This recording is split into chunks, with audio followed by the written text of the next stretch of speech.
السلام علیکم۔ اللہم صلی علی محمد و علی آل محمد کما صلیت علی ابراہیم و علی آل ابراہیم انک حمید مجید۔ اللہم بارک علی محمد و علی آل محمد کما بارکت علی ابراہیم و علی آل ابراہیم انک حمید مجید۔ اعوذ باللہ من الشیطان الرجیم، بسم اللہ الرحمن الرحیم۔ رب اشرح لی صدری ویسر لی امری واحلل عقدۃ من لسانی یفقہوا قولی۔ جی آج ہم سورہ شورا پڑھیں گے۔ شورا کا مطلب ہوتا ہے مشورہ کرنا۔ تو سورہ شورا جو ہے یہ اقامت دین کے بارے میں اس کا جو موضوع ہے وہ ہے اقامت دین، کہ تم ایمان لائے، تم نے اپنی انفرادی طور پر عملی زندگی ٹھیک کر لی، لیکن اسلام صرف اتنا ہی نہیں ہے کہ تم اپنے آپ کو ٹھیک کرو، اللہ کے نظام کو قائم بھی کرنا ہے، اور اس کے بارے میں اللہ تعالیٰ نے احکامات دیے۔ یہاں پہ جو ہے کون کون سے نظام ہوتے ہیں ہمارے؟ ایک ہمارا خاندانی نظام ہوتا ہے، آئلی نظام، پہلے گھر میں ہم ہوتے ہیں، پھر اس کے بعد ہمارا معاشرتی، پھر اقتصادی اور سیاسی نظام۔ ان تمام نظاموں میں جو ہے اسلامک جو قوانین ہیں ان کا نفاذ اب ہماری ذمہ داری ہے، جبکہ ہم انفرادی طور پر ایمان لا کر اپنی عملی زندگی کو بہتر کر لیتے ہیں۔ اور اس میں سورہ حدید جیسے کہ مدینہ کی قرآن میں اہمیت رکھتی ہے، اسی طرح مکہ کے قرآن میں یہ سورہ شورا جو ہے یہ اہمیت رکھتی ہے۔ اس صورت میں ایک حکم دیا اللہ تعالیٰ نے کہ دین کو قائم کرو، اور ایک بات سے روکا ہے کہ متفرق نہ ہو جاؤ۔ اور پھر یہ جو ہے اسلام کے نفاذ کے دو دور ہیں۔ پہلا دور ہے دعوت کا، لوگوں کو بلانے کا۔ اس دور میں اگر کوئی آپ کے ساتھ بدتمیزی کرتا ہے، زیادتی کرتا ہے، برائی کرتا ہے، تو اس وقت ہمیں حکم دیا گیا تھا کہ خاموشی اختیار کریں اور برائی کو بھلائی سے دور کریں۔ لیکن جب اقامت دین یعنی پریکٹیکلی نافذ ہونی شروع ہوتی ہے، اور اس وقت کوئی ریزسٹ کرتا ہے اور کوئی اس میں روڑے اٹکاتا ہے، تو اس وقت پھر وہ برائی کو بھلائی سے نہیں، برائی کا پھر بدلہ لینا ہے، برائی کو جو ہے روکنا ہے۔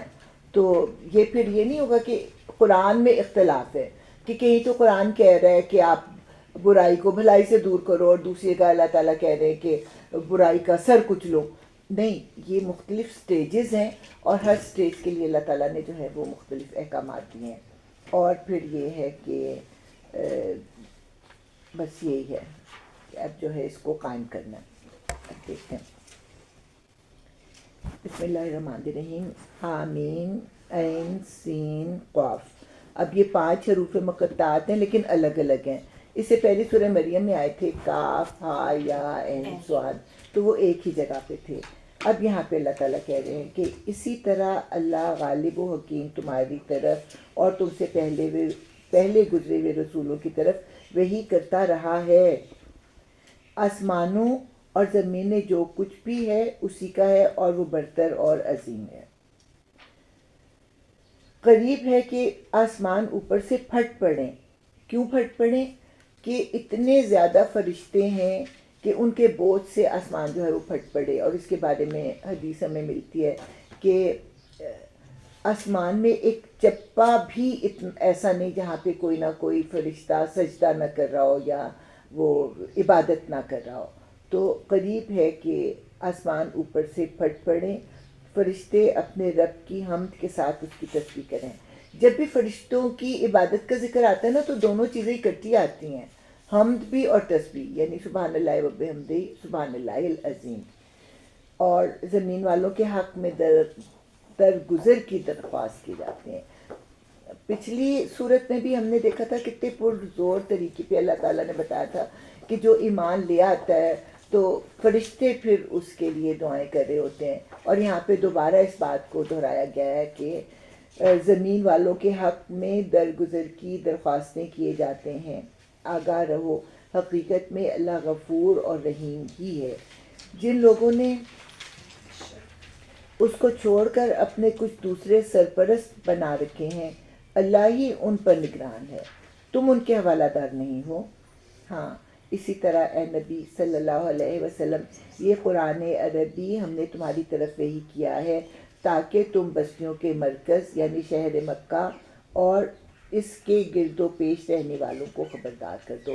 یہ موضوع بھی کافی دفعہ ہے، اور کل ہم نے پڑھا تھا کہ اللہ تعالیٰ فرماتے ہیں کہ مضامین کو دہرایا گیا ہے تاکہ اگر کسی کو ایک طرح سمجھ نہیں آتی تو دوسری طرح سمجھ آ جائے، تو اسی چیز کو یہاں پہ پھر دہرایا گیا ہے کہ عربی زبان میں اس کو نازل کیا ہے کیونکہ عربوں پر یہ اترا ہے تو وہ اس کو اچھی طرح سے سمجھ جائیں، اور اس کے بعد یہ کہ کسی گاؤں کے کسی کونے خدرے میں اس کو نازل نہیں کیا، مرکز میں نازل کیا ہے جہاں پہ لوگوں کی آمد و رفت بھی بہت زیادہ ہوتی تھی، دور دور سے حج و عمرہ کے لیے لوگ آیا کرتے تھے تاکہ یہ پیغام جو ہے وہ سب جگہ پر پھیل جائے۔ اور گرد و پیش پہلے تو مکہ میں اس کی تعلیم ہوگی، اور اس کے بعد یہ ایک سرکل کی طرح پھیلتا پھیلتا اس کو پوری دنیا تک پھیلنا ہے۔ اور جمع ہونے کے دن سے ڈراؤ، یعنی کہ آخرت کے دن سے۔ جمع ہونے کا ایک ہی دن ہے، کیونکہ آدم سے لے کے قیامت تک جو ہے وہ نسلیں آتی رہیں گی، پردادا کی آئیں، پھر دادا کی آئیں، پھر باپ والدین کی آئیں، پھر ہمارے آگے آئیں گی پوتوں کی، اولادوں کی، پھر پوتوں کی، پھر پڑ پوتوں کی۔ تو دنیا میں ساری مخلوق جو ہے اولاد آدم ایک وقت میں اکٹھی نہیں ہوگی، صرف ایک دن ہوگا جبکہ پوری اولاد آدم اکٹھی ہوگی، اسی لیے اس کا نام جو ہے یوم جمع بھی کہا گیا ہے کہ جمع ہونے کے دن۔ تو جمع ہونے کے دن سے ڈرا دو جس کے آنے میں کوئی شک نہیں، ایک گروہ کو جنت میں جانا ہے اور دوسرے گروہ کو دوزخ میں۔ اگر اللہ چاہتا تو ان سب کو ایک ہی امت بنا دیتا، یعنی ان میں برائی کا عنصر ہی نہ رکھتا، وہ برائی ہی نہ کرتے، لیکن اللہ تعالیٰ کی یہ مشیت ہی نہیں تھی، مگر وہ جسے چاہتا ہے اپنی رحمت میں داخل کرتا ہے، اور ظالموں کا نہ کوئی ولی ہے نہ مددگار۔ کیا یہ ایسے نادان ہیں کہ انہوں نے اسے چھوڑ کر دوسرے ولی بنا رکھے ہیں؟ ولی تو اللہ ہی ہے، وہی مردوں کو زندہ کرتا ہے اور وہ ہر چیز پر قادر ہے۔ تمہارے درمیان جس معاملے میں بھی اختلاف ہو اس کا فیصلہ کرنا اللہ کا کام ہے، یعنی حکم جو ہے وہ کس کا چلے گا؟ اللہ تعالیٰ کا چلے گا۔ اور اللہ کا حکم کیسے چلے گا؟ آپ اس کے قرآن میں سے دیکھیں گے، اور نہیں تو پھر اس کے نبی کی سنت اور حدیث میں سے اس کو ڈھونڈیں گے۔ وہی اللہ میرا رب ہے، اسی پر میں نے بھروسہ کیا اور اسی کی طرف میں رجوع کرتا ہوں، آسمانوں اور زمین کا بنانے والا، جس نے تمہاری اپنی جنس سے تمہارے لیے جوڑے پیدا کیے، اور اسی طرح جانوروں میں بھی انہی کے ہم جنس جوڑے بنائے، اس طریقے سے وہ تمہاری نسلیں پھیلاتا ہے۔ کائنات کی کوئی چیز اس کے مشابہ نہیں، یعنی اس کی تشبیہ دی ہی نہیں جا سکتی کہ کائنات کی کسی چیز کے بارے میں ہم کہیں کہ اللہ ایسا ہے، کوئی چیز اس کے مشابہ نہیں، وہ سب کچھ سننے اور دیکھنے والا ہے۔ آسمانوں اور زمین کے خزانوں کی کنجیاں اسی کے پاس ہیں۔ کتنی دفعہ مقالید السماوات والارض کا جو ہے وہ ذکر آتا ہے، اور وہ میں بار بار دہرا دیتی ہوں تاکہ ذہن نشین ہو جائے۔ تیسرا کلمہ اور چوتھا کلمہ، اور اس کے بعد جو ہے استغفار بھی آ جاتا ہے کسی ایک میں، اور اس کے بعد پھر هو الاول والآخر والظاہر والباطن، یعنی کہ هو الاول والآخر والظاہر والباطن، وہ جو ہے وہ سورہ اخلاص بھی ہے نا، سورہ اخلاص بھی ہے۔ جسے چاہتا ہے کھلا رزق دیتا ہے، اور جسے چاہتا ہے نپاتلا دیتا ہے، اسے ہر چیز کا علم ہے۔ یعنی اگر تم اقامت دین کے لیے اپنی ساری انرجی اور ساری صلاحیتیں اور سارے ریسورسز لگاتے ہو تو تمہیں ڈر نہیں ہونا چاہیے کہ میں کھاؤں گا کہاں سے اور میں پیوں گا کہاں سے، کیونکہ رزق دینے والا جو ہے وہ اللہ تعالیٰ ہے۔ اس نے تمہارے لیے دین کا وہی طریقہ مقرر کیا جس کا حکم اس نے نوح کو دیا، اور جسے اے محمد صلی اللہ علیہ وسلم اب تمہاری طرف ہم نے وحی کے ذریعے سے بھیجا ہے، جس کی ہدایت ہم ابراہیم اور موسیٰ اور عیسیٰ کو دے چکے ہیں، اس تاکید کے ساتھ کہ قائم کرو اس دین کو اور اس میں متفرق نہ ہو جاؤ۔ بیس جو ہے نا اس پوری صورت کی وہ یہ ہے کہ اللہ کے دین کو قائم کرو اور متفرق نہ ہو جاؤ۔ ایک حکم ہے اور ایک مناہی ہے۔ حکم کیا ہے کہ دین کو قائم کرو، اور مناہی کیا ہے کہ متفرق نہ ہو جاؤ۔ یہی بات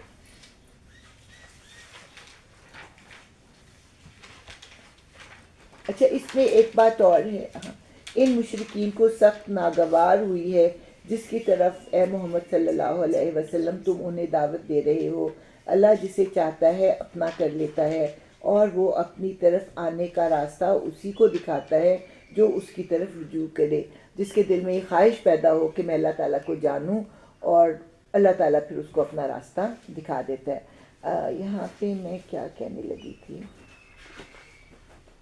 ہاں دین کی بات ہو رہی ہے نا، تو اللہ تعالیٰ کا دین جو ہے آدم کا ذکر نہیں کرتے، نوح سے ہی آغاز کرتے ہیں، تو نوح سے لے کے حضور صلی اللہ علیہ وسلم تک اللہ کا دین وہی رہا ہے۔ البتہ شریعتیں جو ہیں وہ حالات و واقعات کے مطابق مختلف ہوتی رہی ہیں، ان میں تھوڑی بہت جو ہے وہ تبدیلی آتی رہی ہے، احکامات مختلف حالات کے مطابق مختلف ملتے رہے، لیکن بنیادی طور پر دین کیا ہے کہ اللہ تعالیٰ ایک ہے، اور آخرت کے دن جو ہے وہ حساب کتاب دینا ہوگا اپنے اعمال کا۔ لوگوں میں جو تفرقہ رونما ہوا وہ اس کے بعد ہوا کہ ان کے پاس علم آ چکا تھا، یعنی نادانی یا جہالت کی وجہ سے ہوتا تو ٹھیک ہے، لیکن جب علم آ جائے تو پھر کوئی وجہ نہیں ہوتی کہ لوگوں کے درمیان جو ہے فرقہ بازی ہو، اور یہاں پہ اللہ تعالیٰ اس کا ریزن بھی بتا رہے ہیں، اور اس بنا پر ہوا کہ وہ آپس میں ایک دوسرے پر زیادتی کرنا چاہتے تھے، تو اللہ کے دین کوئی، اللہ کے احکام کوئی انہوں نے توڑ مروڑ کر اپنے لیے کوئی نہ کوئی راستہ نکال لیا، اور جب ناجائز طریقے سے وہ فائدہ اٹھانا چاہیں گے دوسرا رجسٹ کرے گا، تو اس طرح جو ہے وہ پھر فرقے بن جائیں گے۔ اگر تیرا رب پہلے ہی یہ نہ فرما چکا ہوتا کہ ایک وقت مقرر تک فیصلہ ملتوی رکھا جائے گا تو ان کا قضیہ چکا دیا گیا ہوتا، یعنی کہ اللہ تعالیٰ نے ہر کام کے لیے ایک وقت مقرر کیا ہے، اسی لیے پھر ان کو جو ہے وہ مہلت مل جاتی ہے۔ اور حقیقت یہ ہے کہ اگلوں کے بعد جو لوگ کتاب کے وارث بنائے گئے وہ اس کی طرف سے بڑے اضطراب انگیز شک میں پڑے ہوئے ہیں۔ کیوں شک میں پڑے ہوئے ہیں؟ کہ وہ اللہ تعالیٰ کے احکامات کو کچھ دیکھتے ہیں اور ان کے علماء کا کردار کچھ اور ہوتا ہے، تو اس سے پھر وہ کنفیوژن کا شکار ہو جاتے ہیں کہ ہمیں تو کچھ بتا رہے ہیں اور کر کچھ اور رہے ہیں، اور اس طرح سے پھر وہ دین سے دوری جو ہے ان میں آتی چلی جاتی ہے، اور اسی لیے وہ بڑے اضطراب کا شکار ہیں۔ اب یہ جو آیت ہے نا، یہ سورہ آیت الکرسی کی طرح کی آیت ہے کہ کہنے کو یہ ایک آیت ہے، لیکن اس کے اندر جو ہے چھوٹے چھوٹے چھوٹے چھوٹے بے شمار جملے ہیں، اور 4 احکامات بھی ہیں، احکام 4 احکامات بلکہ 5۔ چونکہ یہ حالت پیدا ہو چکی ہے اس لیے اے محمد صلی اللہ علیہ وسلم اب تم اسی دین کی طرف دعوت دو۔ پہلا حکم اسی دین کی طرف دعوت دو جس طرح تمہیں حکم دیا گیا ہے، اور اس پر مضبوطی کے ساتھ قائم ہو جاؤ۔ دوسرا حکم دعوت بھی دو اور خود بھی اس پر قائم ہو جاؤ، اور ان لوگوں کی خواہشات کا اتباع نہ کرو جو کہتے ہیں کہ ایک دن ہمارے بتوں کی پوجا کر لیں تو سال بھر ہم آپ کے اللہ کی پوجا کریں گے، تو ان کی خواہشات کا اتباع نہ کرو، اور ان سے کہہ دو اللہ نے جو کتاب بھی نازل کی ہے میں اس پر ایمان لایا۔ یہ چوتھا حکم ہے کہ اللہ کی کتاب پر ایمان لاؤ۔ مجھے حکم دیا گیا ہے کہ میں تمہارے درمیان انصاف کروں، نظام عدل قائم کروں۔ اللہ ہی ہمارا رب ہے اور تمہارا رب بھی، ہمارے اعمال ہمارے لیے ہیں اور تمہارے اعمال تمہارے لیے، ہمارے اور تمہارے درمیان کوئی جھگڑا نہیں۔ اللہ ایک روز ہم سب کو جمع کرے گا اور اسی کی طرف سب کو جانا ہے۔ اتنی بڑی آیت تھی، کتنے چھوٹے چھوٹے جملے ہیں، کتنے سارے احکامات ہیں، اور یہ کہ مختلف لوگ، مقصد اگر ایک ہو تو مختلف جو ہے راستے اختیار کیے جا سکتے ہیں۔ مقصد ہے نماز پڑھنا، اگر کسی نے ہاتھ ادھر رکھ کے نماز پڑھ لی ٹھیک ہے، نماز تو پڑھی نا، اگر کسی نے ہاتھ نیچے رکھ کے نماز پڑھ لی نماز تو پڑھی نا۔ تو اسی طرح اگر مقصد ایک ہو اور اسی طرح کے تھوڑے چھوٹے چھوٹے اختلافات ہو تو کوئی فرق نہیں پڑتا۔ فرق اس وقت پڑتا ہے جب مقصد ہی بدل جائے، مقصد اللہ کی بڑائی کی بجائے پرسنل بڑائی آ جائے کسی بھی عالم کی، کہ میں سب سے اعلیٰ ہو جاؤں، مجھے سارے لوگ فالو کرنے لگیں، میری بات کو اہمیت دیں، تو اس طرح کی چیزیں جو ہے وہ پھر فرقہ بازی کا سبب بنتی ہیں۔ اللہ کی دعوت پر لبیک کہے جانے کے بعد جو لوگ لبیک کہنے والوں سے اللہ کے دین کے معاملے میں جھگڑتے ہیں، ان کی حجت بازی ان کے رب کے نزدیک باطل ہے، اور ان پر اس کا غضب ہے اور ان کے لیے سخت عذاب ہے. یعنی یہ جو ایمان والوں کے ساتھ حجتیں کر رہے ہیں کب تک کر رہے ہیں؟ دنیا میں ہی کریں گے نا.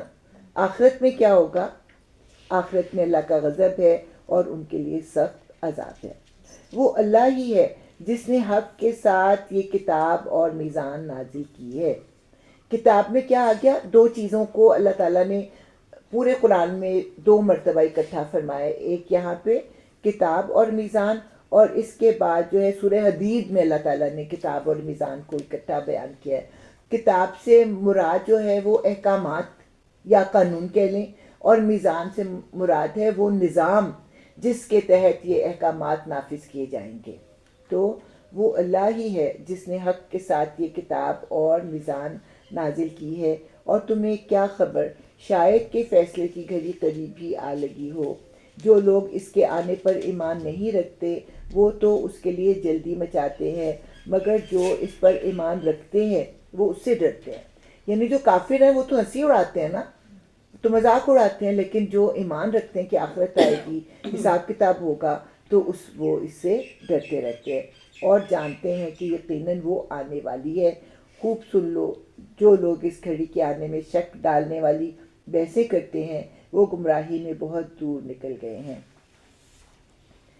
اللہ اپنے بندوں پر بہت مہربان ہے، جسے جو چاہتا ہے دیتا ہے، اور وہ بڑی قوت والا اور زبردست ہے. جو کوئی آخرت کی کھیتی چاہتا ہے اس کی کھیتی کو ہم بڑھاتے ہیں، اور جو دنیا کی کھیتی چاہتا ہے اسے دنیا ہی میں سے دیتے ہیں، مگر آخرت میں اس کا کوئی حصہ نہیں ہے. یعنی جو اللہ کے بینک میں جمع کرواتا ہے اللہ تعالیٰ اس میں اضافہ کرتے ہیں.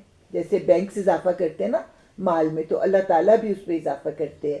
لیکن جو بینک میں جمع ہی نہیں کرتا وہ ادھر ہی اپنا جو ہے سارا انرجی اور مال اور صلاحیتیں صرف کر دیتا ہے، اور دنیا میں اس کو اس کا بدلہ مل جاتا ہے، اور آخرت میں اس کا کوئی حصہ نہیں رہتا.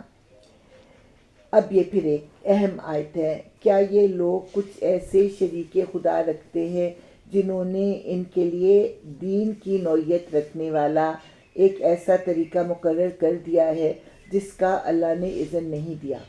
یعنی جن بتوں کی پوجا کرتے ہیں یا جن بزرگوں کی یہ پوجا کرتے ہیں، کیا ان سب نے بھی ان کو کوئی نظام دیا ہے جو نافذ ہو؟ انہوں نے تو کوئی نظام نہیں دیا. تو اس بات سے ان کو پتہ لگنا چاہیے کہ ہم جو عبادت کر رہے ہیں وہ بالکل بے فائدہ ہے. اور اگر فیصلے کی بات پہلے طے نہ ہو گئی ہوتی تو ان کا قضیہ چکا دیا گیا ہوتا. یقیناً ان ظالموں کے لیے دردناک عذاب ہے. تم دیکھو گے کہ یہ ظالم اس وقت اپنے کیے کے انجام سے ڈر رہے ہوں گے اور وہ ان پر آ کر رہے گا. جب عذاب کو دیکھیں گے تو پھر تو ظاہر ڈریں گے، اور لیکن اب تو وہ واقعہ ہو گیا، اس کو تو انہیں بھگتنا پڑے گا. بخلاف اس کے جو لوگ ایمان لے آئے ہیں اور جنہوں نے نیک عمل کیے ہیں وہ جنت کے گلستان میں ہوں گے. جو کچھ بھی وہ چاہیں گے اپنے رب کے ہاں پائیں گے. یہی بڑا فضل ہے، یہی ہے وہ چیز جس کی خوشخبری اللہ اپنے ان بندوں کو دیتا ہے جنہوں نے مان لیا اور نیک عمل کیے. یعنی ایمان لائے اور اس کے بعد اعمال صالحہ کیے. اے نبی صلی اللہ علیہ وسلم، ان لوگوں سے کہہ دو کہ میں اس کام پر تم سے کسی اجر کا طالب نہیں ہوں، البتہ قرابت کی محبت ضرور چاہتا ہوں. اس حصے کو بھی بہت زیادہ جو ہے وہ توڑا مروڑا گیا ہے.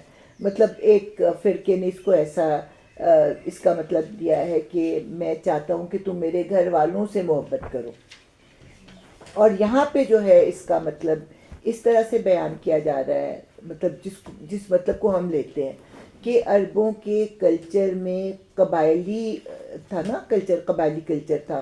تو قبیلے کے لوگ جو تھے پروٹیکٹ کرتے تھے، خاندان والے پروٹیکٹ کرتے تھے.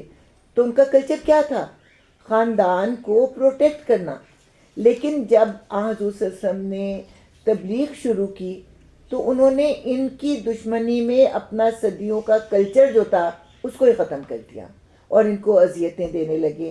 ان کا چچا جو ان کے گھر کے ساتھ رہتا تھا ان کی طرف سے ان کو اذیتیں ملتی تھیں کہ ان کی بیوی جو تھی مطلب اس کی بیوی ان کے راستے میں کانٹے بچھایا کرتی تھی اور جب حضور صلی اللہ علیہ وسلم کے بیٹے کی وفات ہوئی تو ساتھ ساتھ کیا روتے تھے نا، ایسے کوئی بڑے بڑے محل تھوڑے ہی ہوتے تھے کہ ایک ہی خبر کسی کو ملے ہی نہ.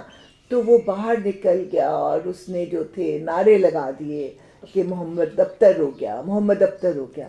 تو حضور کو سب سے زیادہ کس سے امید تھی کہ وہ میرے غم میں شریک ہوگا؟ اپنے چچا سے، جو کہ ہمسایہ بھی تھا. اور اس نے اپنے جو ہے نہ خاندان کا لحاظ کیا، نہ قبائلیزم کا لحاظ کیا، اور ان کی تکلیف پر خوشیاں منائیں. تو اس بات کو بیان کر رہے ہیں کہ کم از کم قرابت داری کا کچھ خیال کرو، اور میرے مشن کو اگر تم مانتے نہیں ہو تو کم از کم اس میں روڑے نہ اٹکاؤ، یا کم از کم اس میں جو ہے تکلیف کا باعث نہ بنو اس کے پھیلانے میں، اس کی دعوت میں. تو جو کوئی بھلائی کمائے گا ہم اس کے لیے اس بھلائی میں خوبی کا اضافہ کریں گے، یعنی اور زیادہ دیں گے. بے شک اللہ بڑا درگزر کرنے والا اور قدردان ہے. کیا یہ لوگ کہتے ہیں کہ اس شخص نے اللہ پر جھوٹا بہتان کر لیا ہے؟ اگر اللہ چاہے تو تمہارے دل پر مہر کر دے. یعنی اللہ تعالیٰ کہہ رہے ہیں کہ اگر اللہ تعالیٰ آپ صلی اللہ علیہ وسلم کے دل پر مہر کر دے تو آپ پھر کہاں سے یہ بیان کریں گے؟ اس کے بعد اللہ تعالیٰ جو ہے وہی بیان کرتے ہیں کہ وہ باطل کو مٹا دیتا ہے اور حق کو اپنے فرمانوں سے حق کر دکھاتا ہے. وہ سینوں کے چھپے ہوئے راز تک جانتا ہے. وہی ہے جو اپنے بندوں سے توبہ قبول کرتا ہے اور برائیوں سے درگزر کرتا ہے. حالانکہ تم لوگوں کے سب افعال کا اسے علم ہے، اس کے باوجود وہ جو ہے تمہیں مہلت دیتا ہے، اور اگر تم توبہ کر لو تو تمہیں معاف بھی کر دیتا ہے. وہ ایمان لانے والوں اور نیک عمل کرنے والوں کی دعا قبول کرتا ہے اور اپنے فضل سے ان کو اور زیادہ دیتا ہے. ان کے اعمال میں اور ان کے ایمان میں جو ہے وہ اضافہ کرتا رہتا ہے. حالانکہ مظلوم کی جو ہے نا وہ بھی اللہ تک بغیر کسی رکاوٹ کے پہنچتی ہے، لیکن ایمان والوں کی دعا کی قبولیت کا تو اللہ تعالیٰ بار بار ذکر کرتے ہیں. رہے انکار کرنے والے تو ان کے لیے دردناک سزا ہے. اگر اللہ اپنے سب بندوں کو کھلا رزق دے دیتا تو وہ زمین میں سرکشی کا طوفان برپا کر دیتے، مگر وہ ایک حساب سے جتنا چاہتا ہے نازل کرتا ہے. یقیناً وہ اپنے بندوں سے باخبر ہے اور ان پر نگاہ رکھتا ہے. تو اگر ہر ایک کو کھلا رزق مل جاتا تو ان کو کوئی کمی نہ ہوتی. ہم کس وقت اللہ سے ہم الحمدللہ اللہ تعالیٰ نے بہت کچھ دیا ہے، لیکن اس کے باوجود ہم خضوع و خشوع سے کب دعائیں کرتے ہیں؟ جب کوئی نہ کوئی مشکل آتی ہے. تو اگر اللہ تعالیٰ دنیا میں مشکل ہی پیدا نہ کرتا تو اللہ تعالیٰ کو کوئی پکارتا ہی نہ، اور اگر پکارتا بھی تو اس خلوص سے نہ پکارتا. وہی ہے جو لوگوں کے مایوس ہو جانے کے بعد می برساتا ہے اور اپنی رحمت پھیلا دیتا ہے، اور وہی قابل تعریف ولی ہے. تو اب یہ ہے کہ بارش کو جو ہے وہ ایمان کے ساتھ تشبیہ دی گئی نا، وہی کے ساتھ. تو اب اگر تم مایوس ہو لوگوں سے تو یہ سوچو کہ جیسے اللہ تعالیٰ جب بارش برساتا ہے تو مردہ زمین سے پودے نکال دیتا ہے، اسی طرح کسی وقت یہ وہی ان مردہ دلوں کو بھی زندہ کر سکتی ہے جن کے بارے میں آپ مایوس ہو رہے ہیں. اس کی نشانیوں میں سے ہے یہ زمین اور آسمانوں کی پیدائش اور یہ جاندار مخلوق جو اس نے دونوں جگہ پھیلا رکھی ہیں. تو آسمانوں میں کیا جاندار مخلوق ہے؟ فرشتے ہیں اور پرندے ہیں، اور ہمیں نہیں پتہ اور بھی کوئی مخلوق ہو. وہ جب چاہے انہیں اکٹھا کر سکتا ہے. تم پر جو مصیبت بھی آئی تمہارے اپنے ہاتھوں کی کمائی سے آئی ہے. اس کو بھی سمجھنے کی ضرورت ہے کہ اللہ تعالیٰ جب کسی کے مرتبے بلند کرنا چاہتا ہے تو اس کو مشکل میں مبتلا کرتا ہے تاکہ وہ اس پر صبر کرے، اور اللہ تعالیٰ اس صبر کے عوض جو ہے اس کے درجوں کو بلند کرے. اور اس میں دوسری مصلحت یہ ہوتی ہے کہ انسان ہونے کے ناطے ہر ایک سے ایمان لانے والے ہوں یا نہ لانے والے ہوں، ہر ایک نیک عمل بھی کرے گا اور برے عمل بھی اس سے ہو جائیں گے. ایمان لانے والوں کے نیک عمل تو اللہ تعالیٰ قبول کر لے گا، اور جو ایمان نہیں لاتے ان کے نیک عمل قبول نہیں ہوں گے. اسی طرح جو برے اعمال ایمان لانے والوں سے سرزد ہو جاتے ہیں تو اللہ تعالیٰ ان کی سزا ان کو دنیا میں ہی دے دیتا ہے تاکہ آخرت میں ان کا حساب کتاب جو ہے وہ آسان ہو. اور اس میں کہتے ہیں کہ جو موت کی تکلیف ہے وہ بھی گناہوں کو جھاڑتی ہے، اسی طرح عذاب قبر جو ہے وہ بھی گناہوں کو جھاڑتا ہے، اور آخرت والے دن انسان جو ہے ایک ایمان رکھنے والا مخلص انسان اپنے گناہوں سے کافی حد تک پاک ہو کر اللہ تعالیٰ کے سامنے جاتا ہے۔ تو اس بات کو یہ اللہ تعالیٰ بیان کرتے ہیں کہ تم پر جو مصیبت بھی آئی تمہارے اپنے ہاتھوں کی کمائی سے آئی ہے، اور بہت سے قصوروں سے وہ ویسے ہی درگزر کر جاتا ہے۔ تم زمین میں اپنے خدا کو عاجز کر دینے والے نہیں ہو، اور اللہ کے مقابلے میں تم کوئی حامی و ناصر نہیں رکھتے۔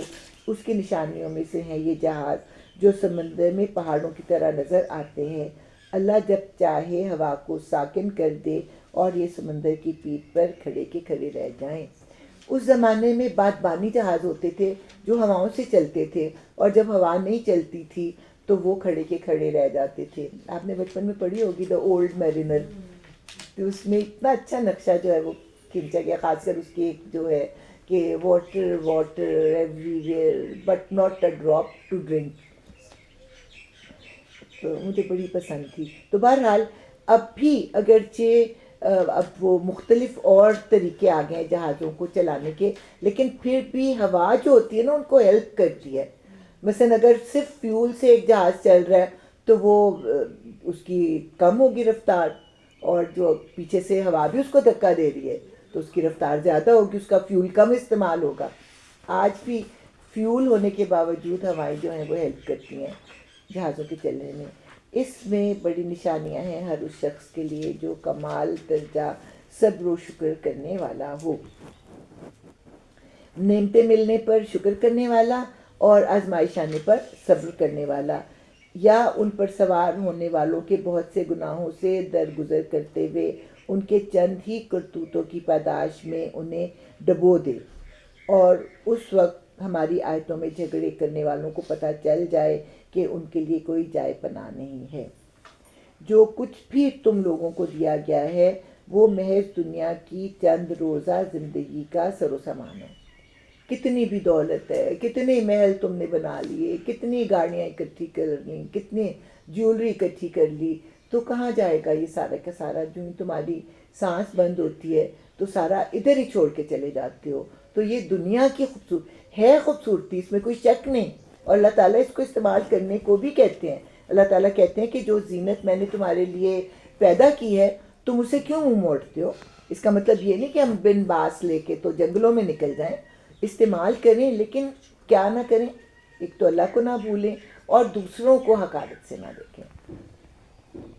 تو یہ تو دنیا کی چند روزہ زندگی کا سامان ہے، اور جو کچھ اللہ کے ہاں ہے وہ بہتر بھی ہے اور پائیدار بھی۔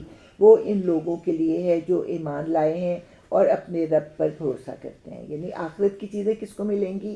ایمان لانے والوں کو، جو بڑے بڑے گناہوں اور بے حیائی کے کاموں سے پرہیز کرتے ہیں اور اگر غصہ آ جائے تو درگزر کر جاتے ہیں، جو اپنے رب کا حکم مانتے ہیں، نماز قائم کرتے ہیں، اپنے معاملات آپس کے مشورے سے چلاتے ہیں، ہم نے جو کچھ بھی رزق نے دیا ہے اس میں سے خرچ کرتے ہیں، اور جب ان پر زیادتی ہوتی ہے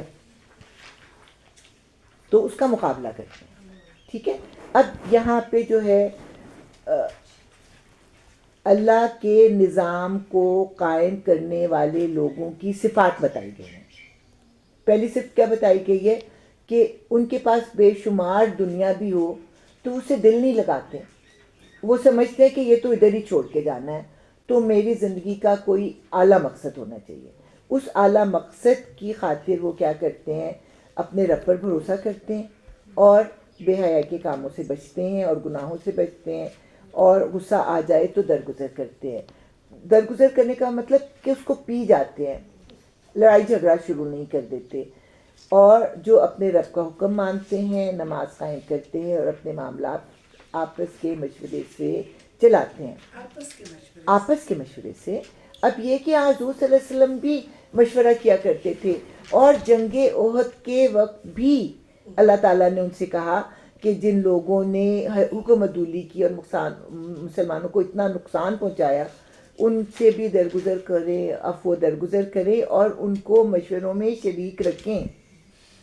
تو حضور صلی اللہ علیہ وسلم حالانکہ ان کے اوپر وحی آتی تھی اور وہ اللہ سے رابطہ کر کے کسی بات کو حتمی طور پر جان سکتے تھے کہ یہ فیصلہ ٹھیک ہے، لیکن اس کے باوجود کیونکہ رول ماڈل تھے نا، تو ایز رول ماڈل وہ ہمیں تربیت دیتے تھے کہ فیصلے خود بخود نہ لیا کرو، مشورے سے لیا کرو. اور ہمیں اور کس کا مشورہ مجھے اس وقت جو یاد آ رہا ہے وہ ملکہ سبا کا مشورہ یاد آ رہا ہے، اور جو ہے فرعون آخر میں آ کے مشورہ لے رہے اپنے درباریوں سے. تو یہاں پہ وہ لوگ جو اللہ کا نظام قائم کرنے کی کوشش کرتے ہیں، ان کی یہ صفات ہیں کہ وہ خود سے خود مشورے نہیں لیتے، مطلب فیصلے نہیں کرتے، بلکہ وہ لوگوں سے مشورہ کرتے ہیں، اور ہم نے جو کچھ بھی رزق انہیں دیا ہے اس میں سے خرچ کرتے ہیں، یعنی اقامت دین کے لیے بھی خرچ کرتے ہیں. آبویسلی روٹی کھائیں گے نا، اس کے بعد اپنے بچوں کو بھی کھلائیں گے روٹی، گھر بھی بنائیں گے، سواری بھی ہوگی. اس ساری چیزوں کے باوجود وہ اقامت دین کے لیے بھی خرچ کرتے ہیں. اب یہ آ گئی وہ بات، اور جب ان پر زیادتی کی جاتی ہے تو اس کا مقابلہ کرتے ہیں. جب صرف دعوت کا مرحلہ ہے اور کوئی برا بھلا کہہ رہا ہے تو درگزر کرنی ہے، لیکن جب آپ نظام کو نافذ کر رہے ہیں تو کوئی روڑے اٹکا رہا ہے تو آپ نے اس کا پھر بدلہ لینا ہے اور اس کا مقابلہ کرنا ہے. اس کو اپنی عام زندگی میں بھی دیکھیں کہ عفو درگزر سے کام لو، معاف کر دو، بالکل ٹھیک ہے، لیکن کس وقت؟ جب تم ان کے اوپر تمہارا اپر ہینڈ ہو. یہ نہیں کہ آپ کو کسی نے تھپڑ مارا اور آپ کرسچینٹی کی طرح دوسرا گال آگے جو ہے وہ کریں، ایسا نہیں ہے. کیونکہ اگر آپ اس کا ہاتھ نہیں پکڑتے تو وہ دوسرا تھپڑ مارے گا. تو پریکٹیکل زندگی میں جب کوئی زیادتی کرتا ہے تو اس کو اگنور نہیں کرنا.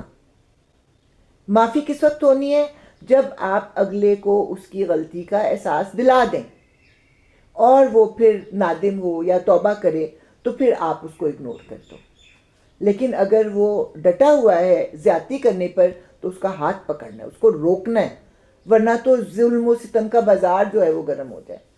اسی لیے تو اللہ تعالیٰ نے کہا ہے کہ قصاص میں زندگی ہے، قاتل کو سزا دینے میں معاشرے کی زندگی ہے، چور کا ہاتھ کاٹنے میں معاشرے کی زندگی ہے. حفاظت کس طرح سے ہوگی؟ جب قصور کرنے والے کو اس کے قصور کی سزا دی جائے گی، اور عفو درگزر اس وقت ہوگا جب واقعی کوئی نادم ہو، شرمندہ ہو، اپنی غلطی کا وہ جو ہے وہ کہنا کمپنسیٹ کرنا چاہے، اس وقت عفو درگزر ہوگی. ورنہ اگر آپ کہتے ہیں کہ ہاں بھی چلو زیادتی تو کیے، چلو کیا کروں، اللہ تعالیٰ نے کہا ہے عفو درگزر کو، نہیں، پہلے اگلے کو احساس دلاؤ کہ یہ زیادتی ہے اور پھر جو ہے عفو درگزر رہے. اب یہاں پہ اللہ تعالیٰ کہہ رہے ہیں کہ برائی کا بدلہ ویسی ہی برائی ہے، پھر جو معاف کر دے اور اصلاح کرے اس کا اجر اللہ کے ذمے ہے.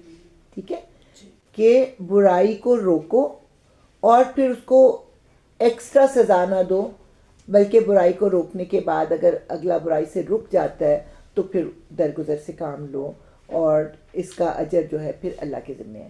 اب یہ کہ ایک دور تھا وہ مکہ کا تھا، وہ دعوت کا دور تھا جس میں مسلمانوں کو سختی سے منع کیا گیا تھا کہ انہوں نے ریئیکٹ نہیں کرنا، برداشت کرنا ہے. اب جو مدینہ میں دور ہے حضور صلی اللہ علیہ وسلم کا، وہ ہے اقامت دین کا دور، کیونکہ آپ کو جو ہے ایک اتھارٹی حاصل ہو گئی ہے اور اب آپ نے دین کے احکامات کو نافذ کرنا ہے. اور اس کے بعد پھر ہم دیکھتے ہیں کہ وہاں پہ پھر جنگ و جدل کا سلسلہ بھی شروع ہو گیا، اور حضور صلی اللہ علیہ وسلم نے اپنی اتھارٹی کو منوایا تاکہ وہ اللہ کے احکامات کو نافذ کر سکیں. اللہ ظالموں کو پسند نہیں کرتا، اور جو لوگ ظلم ہونے کے بعد بدلہ لیں ان کو ملامت نہیں کی جا سکتی. ملامت کے مستحق تو وہ ہیں جو دوسروں پر ظلم کرتے ہیں اور زمین میں ناحق زیادتیاں کرتے ہیں. ایسے لوگوں کے لیے دردناک عذاب ہے. البتہ جو شخص صبر سے کام لے اور درگزر کرے تو یہ بڑی اولو العزمی کے کاموں میں سے ہے. اب اس میں یہ نہیں سمجھنا چاہیے کہ وہ اگلے کو احساس ہی نہ دلائے، اس کی زیادتیاں سہتا جائے. اس کا مطلب یہ نہیں ہے. اس کا مطلب یہ ہے کہ برائی کا مقابلہ کرو، اور جب تمہارا اپر ہینڈ ہو جائے تو اس وقت جو ہے وہ صبر کرے اور درگزر سے کام لے، کہ جو برائی اس کو پہنچ چکی اس پہ صبر کرے اور درگزر کرے، اس کو سزا نہ دے. اللہ ہی جس کو اللہ ہی گمراہی میں پھینک دے اس کا کوئی سنبھالنے والا اللہ کے بعد نہیں ہے. اچھا اب اس کے بارے میں ہمیں ملتی ہیں کہ جو بلال حبشی کا آقا تھا نا، وہ جب مغلوب ہو گیا تو کچھ لوگوں نے کہا کہ معاف کر دو، چھوڑ دو. انہوں نے کہا نہیں، میں نے نہیں معاف کرنا، اس نے مجھے اتنی اذیتیں دی ہیں. تو انہوں نے اس کو قتل کیا. تو اسی طرح جو امیہ بن خلف تھا، اس کو بھی جو تھی اس کے غلام نے سزا دی تھی. تو ان کے اوپر کوئی الزام نہیں ہے. کیوں کہ انہوں نے خود سے زیادتی نہیں کی، انہوں نے اپنے پر کی گئی زیادتی کا بدلہ لیا. تم دیکھو گے کہ یہ ظالم جب عذاب دیکھیں گے تو کہیں گے اب پلٹنے کی بھی کوئی سبیل ہے. اور تم دیکھو گے کہ جہنم کے سامنے جب لائے جائیں گے تو ذلت کے مارے جھکے جا رہے ہوں گے. یعنی اس دن احساس ہو گیا ہوگا کہ ہم کتنے غلط کام کرتے رہے، تو اپنے آپ کو چھپا رہے ہوں گے اور اس کو نظر بچا بچا کر کنکھیوں سے دیکھیں گے. کس کو؟ جہنم کو.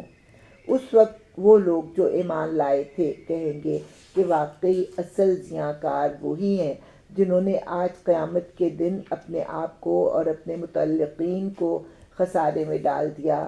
خبردار رہو، ظالم لوگ مستقل عذاب میں ہوں گے اور ان کے کوئی حامی و سرپرست نہ ہوں گے جو اللہ کے مقابلے میں ان کی مدد کو آئیں.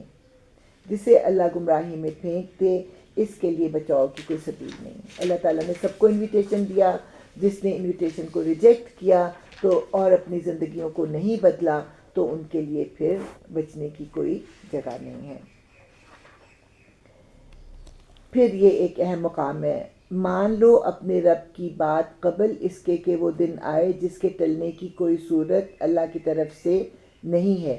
اس دن تمہارے لیے کوئی جائے پناہ نہ ہوگی اور نہ کوئی تمہارے حال کو بدلنے کی کوشش کرنے والا ہوگا. اب اگر یہ لوگ منہ موڑتے ہیں تو اے نبی صلی اللہ علیہ وسلم، ہم نے تم کو ان پر نگہبان بنا کر تو نہیں بھیجا ہے، تم پر تو صرف بات پہنچا دینے کی ذمہ داری ہے. انسان کا حال یہ ہے کہ جب ہم اسے اپنی رحمت کا مزہ چکھاتے ہیں تو اس پر پھول جاتا ہے، اور اگر اس کے اپنے ہاتھوں کا کیا دھرا کسی مصیبت کی شکل میں اس پر الٹ پڑتا ہے تو سخت ناشکرا بن جاتا ہے. اللہ زمین اور آسمانوں کی بادشاہی کا مالک ہے. جو کچھ چاہتا ہے پیدا کرتا ہے، جسے چاہتا ہے لڑکیاں دیتا ہے، جسے چاہتا ہے لڑکے دیتا ہے، جسے چاہتا ہے لڑکے اور لڑکیاں ملا جلا کر دیتا ہے، اور جسے چاہتا ہے بانجھ کر دیتا ہے. وہ سب کچھ جانتا اور ہر چیز پر قادر ہے. کسی بشر کا یہ مقام نہیں کہ اللہ اسے رو برو بات کرے. اس کی بات یا تو وحی یعنی اشارے کے طور پر ہوتی ہے یا پردے کے پیچھے سے، یا پھر وہ کوئی پیغام پر فرشتہ بھیجتا ہے اور وہ اس کے حکم سے جو کچھ وہ چاہتا ہے وہی کرتا ہے، اور وہ برتر اور حکیم ہے. یعنی اللہ تعالیٰ رابطہ کس طرح سے کرتے ہیں لوگوں سے؟ جب پرسنلی رابطہ کرنا چاہیں، الہام ہوتے ہیں اور جو ہیں خیال وہ آتے ہیں، سچے خواب آتے ہیں، اور القاء ہوتا ہے یعنی ذہن کے اوپر اللہ تعالیٰ کی طرف سے ایک بات جو ہے وہ روشن ہو جاتی ہے. ایک طریقہ یہ ہے. اس کے بعد دوسرا طریقہ جو حضرت موسیٰ کے ساتھ اللہ تعالیٰ نے اپنایا کہ پردے کے پیچھے سے ان سے کلام کیا.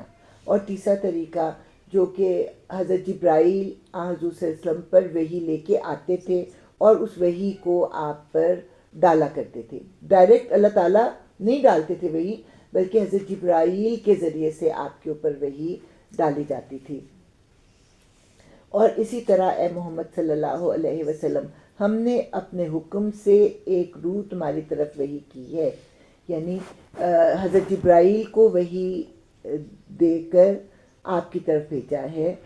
تمہیں کچھ پتہ نہ تھا کہ کتاب کیا ہوتی ہے اور ایمان کیا ہوتا ہے. آپ کو کیا پتہ تھا؟ آپ تو ایک سیدھے سادھے انسان تھے.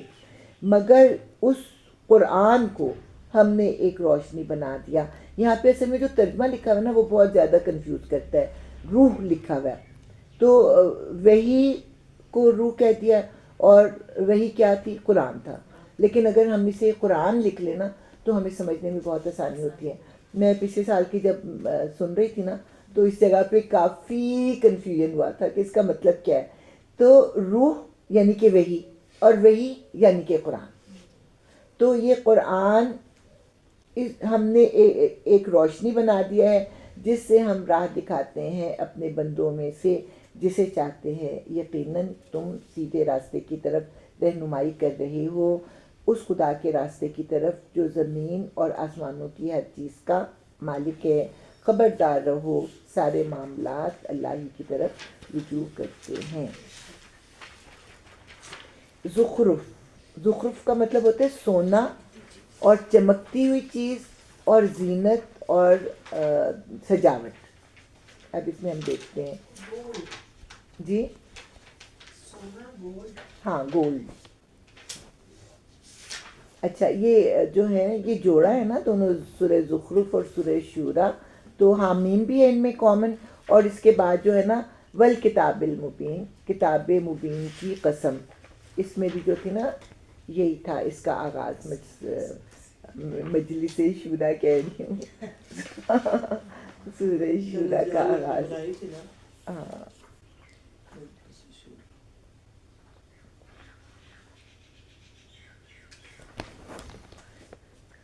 نہیں یہ تو شاید اگلی کے ساتھ ہے. یہ سورہ شورا اور سے شروع ہے. زخرف اور جو ہے نا آگے والی جو صورت ہے وہ جوڑا ہے. دخان ہاں دخان کا ہے حامیم والکتاب المبین.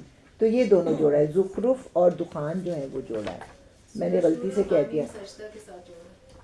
جی یہ سورہ شورا کا جو ہے نا جوڑا وہ حامیم سجدہ ہے. چلیں جی بسم اللہ الرحمن الرحیم. حامیم والکتاب المبین. حامیم قسم ہے اس واضح کتاب کی کہ ہم نے اسے عربی زبان کا قرآن بنایا تاکہ تم لوگ اسے سمجھو، اور در حقیقت یہ ام الکتاب میں ثبت ہے. تو یہاں پہ کیا بتایا کہ ام الکتاب جو ہے جو لوح محفوظ میں گمان یہ ہے کہ وہ بھی عربی زبان میں ہوگی. اور اس میں سے جب اللہ تعالیٰ زمین پر نازل کرتے ہیں کچھ حصے، تو جس قوم پر اس کو نازل کیا جانا ہوتا ہے اس قوم کی زبان میں. مثلا حضرت موسیٰ پہ جو آئی کتاب عبرانی زبان میں تھی، اور جو تھی حضرت عیسیٰ پر آئی تو پھر وہ کہتے ہیں کیا کہتے ہیں اس کو رومانی، یا اس کا نام اپنی زبان پہ نہیں آ رہا حالانکہ مجھے آتا ہے. بہرحال تھوڑی سی ڈفرینٹ لینگویج تھی، اور عربوں پر جب قرآن نازل ہوا تو عربی زبان میں نازل ہوا. اچھا اور پھر یہ کہ در حقیقت تم الکتاب میں ثبت ہے. یہی بات جو میں بتا رہی ہوں نا کہ اصل کتاب جو ہے وہ اللہ تعالیٰ کے پاس ہے، اور اسے ہم کہتے ہیں کہ وہ لوح محفوظ میں ہے. اور وہ کہاں پہ؟ لدینا لعلی حکیم، اور ہمارے ہاں بڑی بلند مرتبہ اور حکمت سے لبریز ہے وہ کتاب، اور وہ ہمارے پاس ہے. یہ جو اتارا گیا ہے نا یہ اس کی ایک نقل ہے. اب جوڑا یہ اگلا اس لیے ہوگا، یہاں پہ ذکر ہوا نا کہ وہ وَإِنَّهُ فِي أُمِّ الْكِتَابِ، اس کا یہ حصہ یہاں پہ آیا. اور آگے جو ہے نا اس میں پھر اللہ تعالیٰ بتائیں گے کہ اس کو لیلۃ مبارکن میں جو ہے وہ نازل کیا گیا. اس کا جو دوسرا حصہ ہے وہ آگے آئے گا سورہ دخان میں. اچھا اس واضح کتاب قسم ہے اس واضح کتاب کی کہ ہم نے اسے عربی زبان کا قرآن بنایا ہے تاکہ تم لوگ اسے سمجھو، اور در حقیقت یہ ام الکتاب میں ثبت ہے، ہمارے ہاں بڑی بلند مرتبہ اور حکمت سے لبریز کتاب. اب کیا ہم تم سے بیزار ہو کر یہ درس نصیحت تمہارے ہاں بھیجنا چھوڑ دیں صرف اس لیے کہ تم حد سے گزرے ہوئے لوگ ہو؟ پہلی گزری ہوئی قوموں میں بھی بہرحال ہم نے نبی بھیجے ہیں. کبھی ایسا نہیں ہوا کہ کوئی نبی ان کے ہاں آیا ہو اور انہوں نے اس کا مذاق نہ اڑایا ہو. پھر جو لوگ ان سے بدرجہ زیادہ طاقتور تھے انہیں ہم نے ہلاک کر دیا. پچھلی قوموں کی مثالیں گزر چکی ہیں. اب اس میں اللہ تعالیٰ جو ہے مشرکین مکہ سے خطاب کر رہے ہیں کہ تم اس کو قبول نہیں کر رہے، اس کا مذاق اڑا رہے ہو، اس میں مین میخ نکالتے ہو، بال کی کھال نکالتے ہو، اس کو جو لانے والا ہے اس کو تنگ کرتے ہو، اس کے لیے زندگی تم نے اجیرن کی ہوئی ہے. تو ان باتوں سے ہم ڈر جائیں کہ تم میری کتاب کے ساتھ یہ سلوک کر رہے ہو تو چھوڑو بھائی میں نہیں بھیجتا. نہیں، میں تو اپنی کتاب بھیجتا رہوں گا، تم اس کو قبول کر رہے ہو یا نہیں کر رہے، تمہارے میں سے ہی بہت سے لوگ اس کو قبول بھی کریں گے، اور تمہارے بعد آنے والی نسلیں بھی قیامت تک اس کو قبول کرتی رہیں گی۔ تو تمہارے نیگیٹو ریئیکشن کی وجہ سے میں نے اس کو بند نہیں کرنا بھیجنا۔ اس آیت کا جو ہے نا وہ مفہوم یہ ہے، اور ساتھ ان کو جھنجھوڑا جا رہا ہے کہ پہلے بھی جو رسول ہم نے بھیجے تھے ان کی قوموں نے بھی وہی کیا تھا جو تم کر رہے ہو، اور پھر دیکھ لو کہ وہ تو تم سے بہت زیادہ طاقتور تھے، بڑے کلچر والے تھے، بڑے وہ جینیس قسم کے لوگ تھے، ان کو ہم نے ہلاک کر دیا۔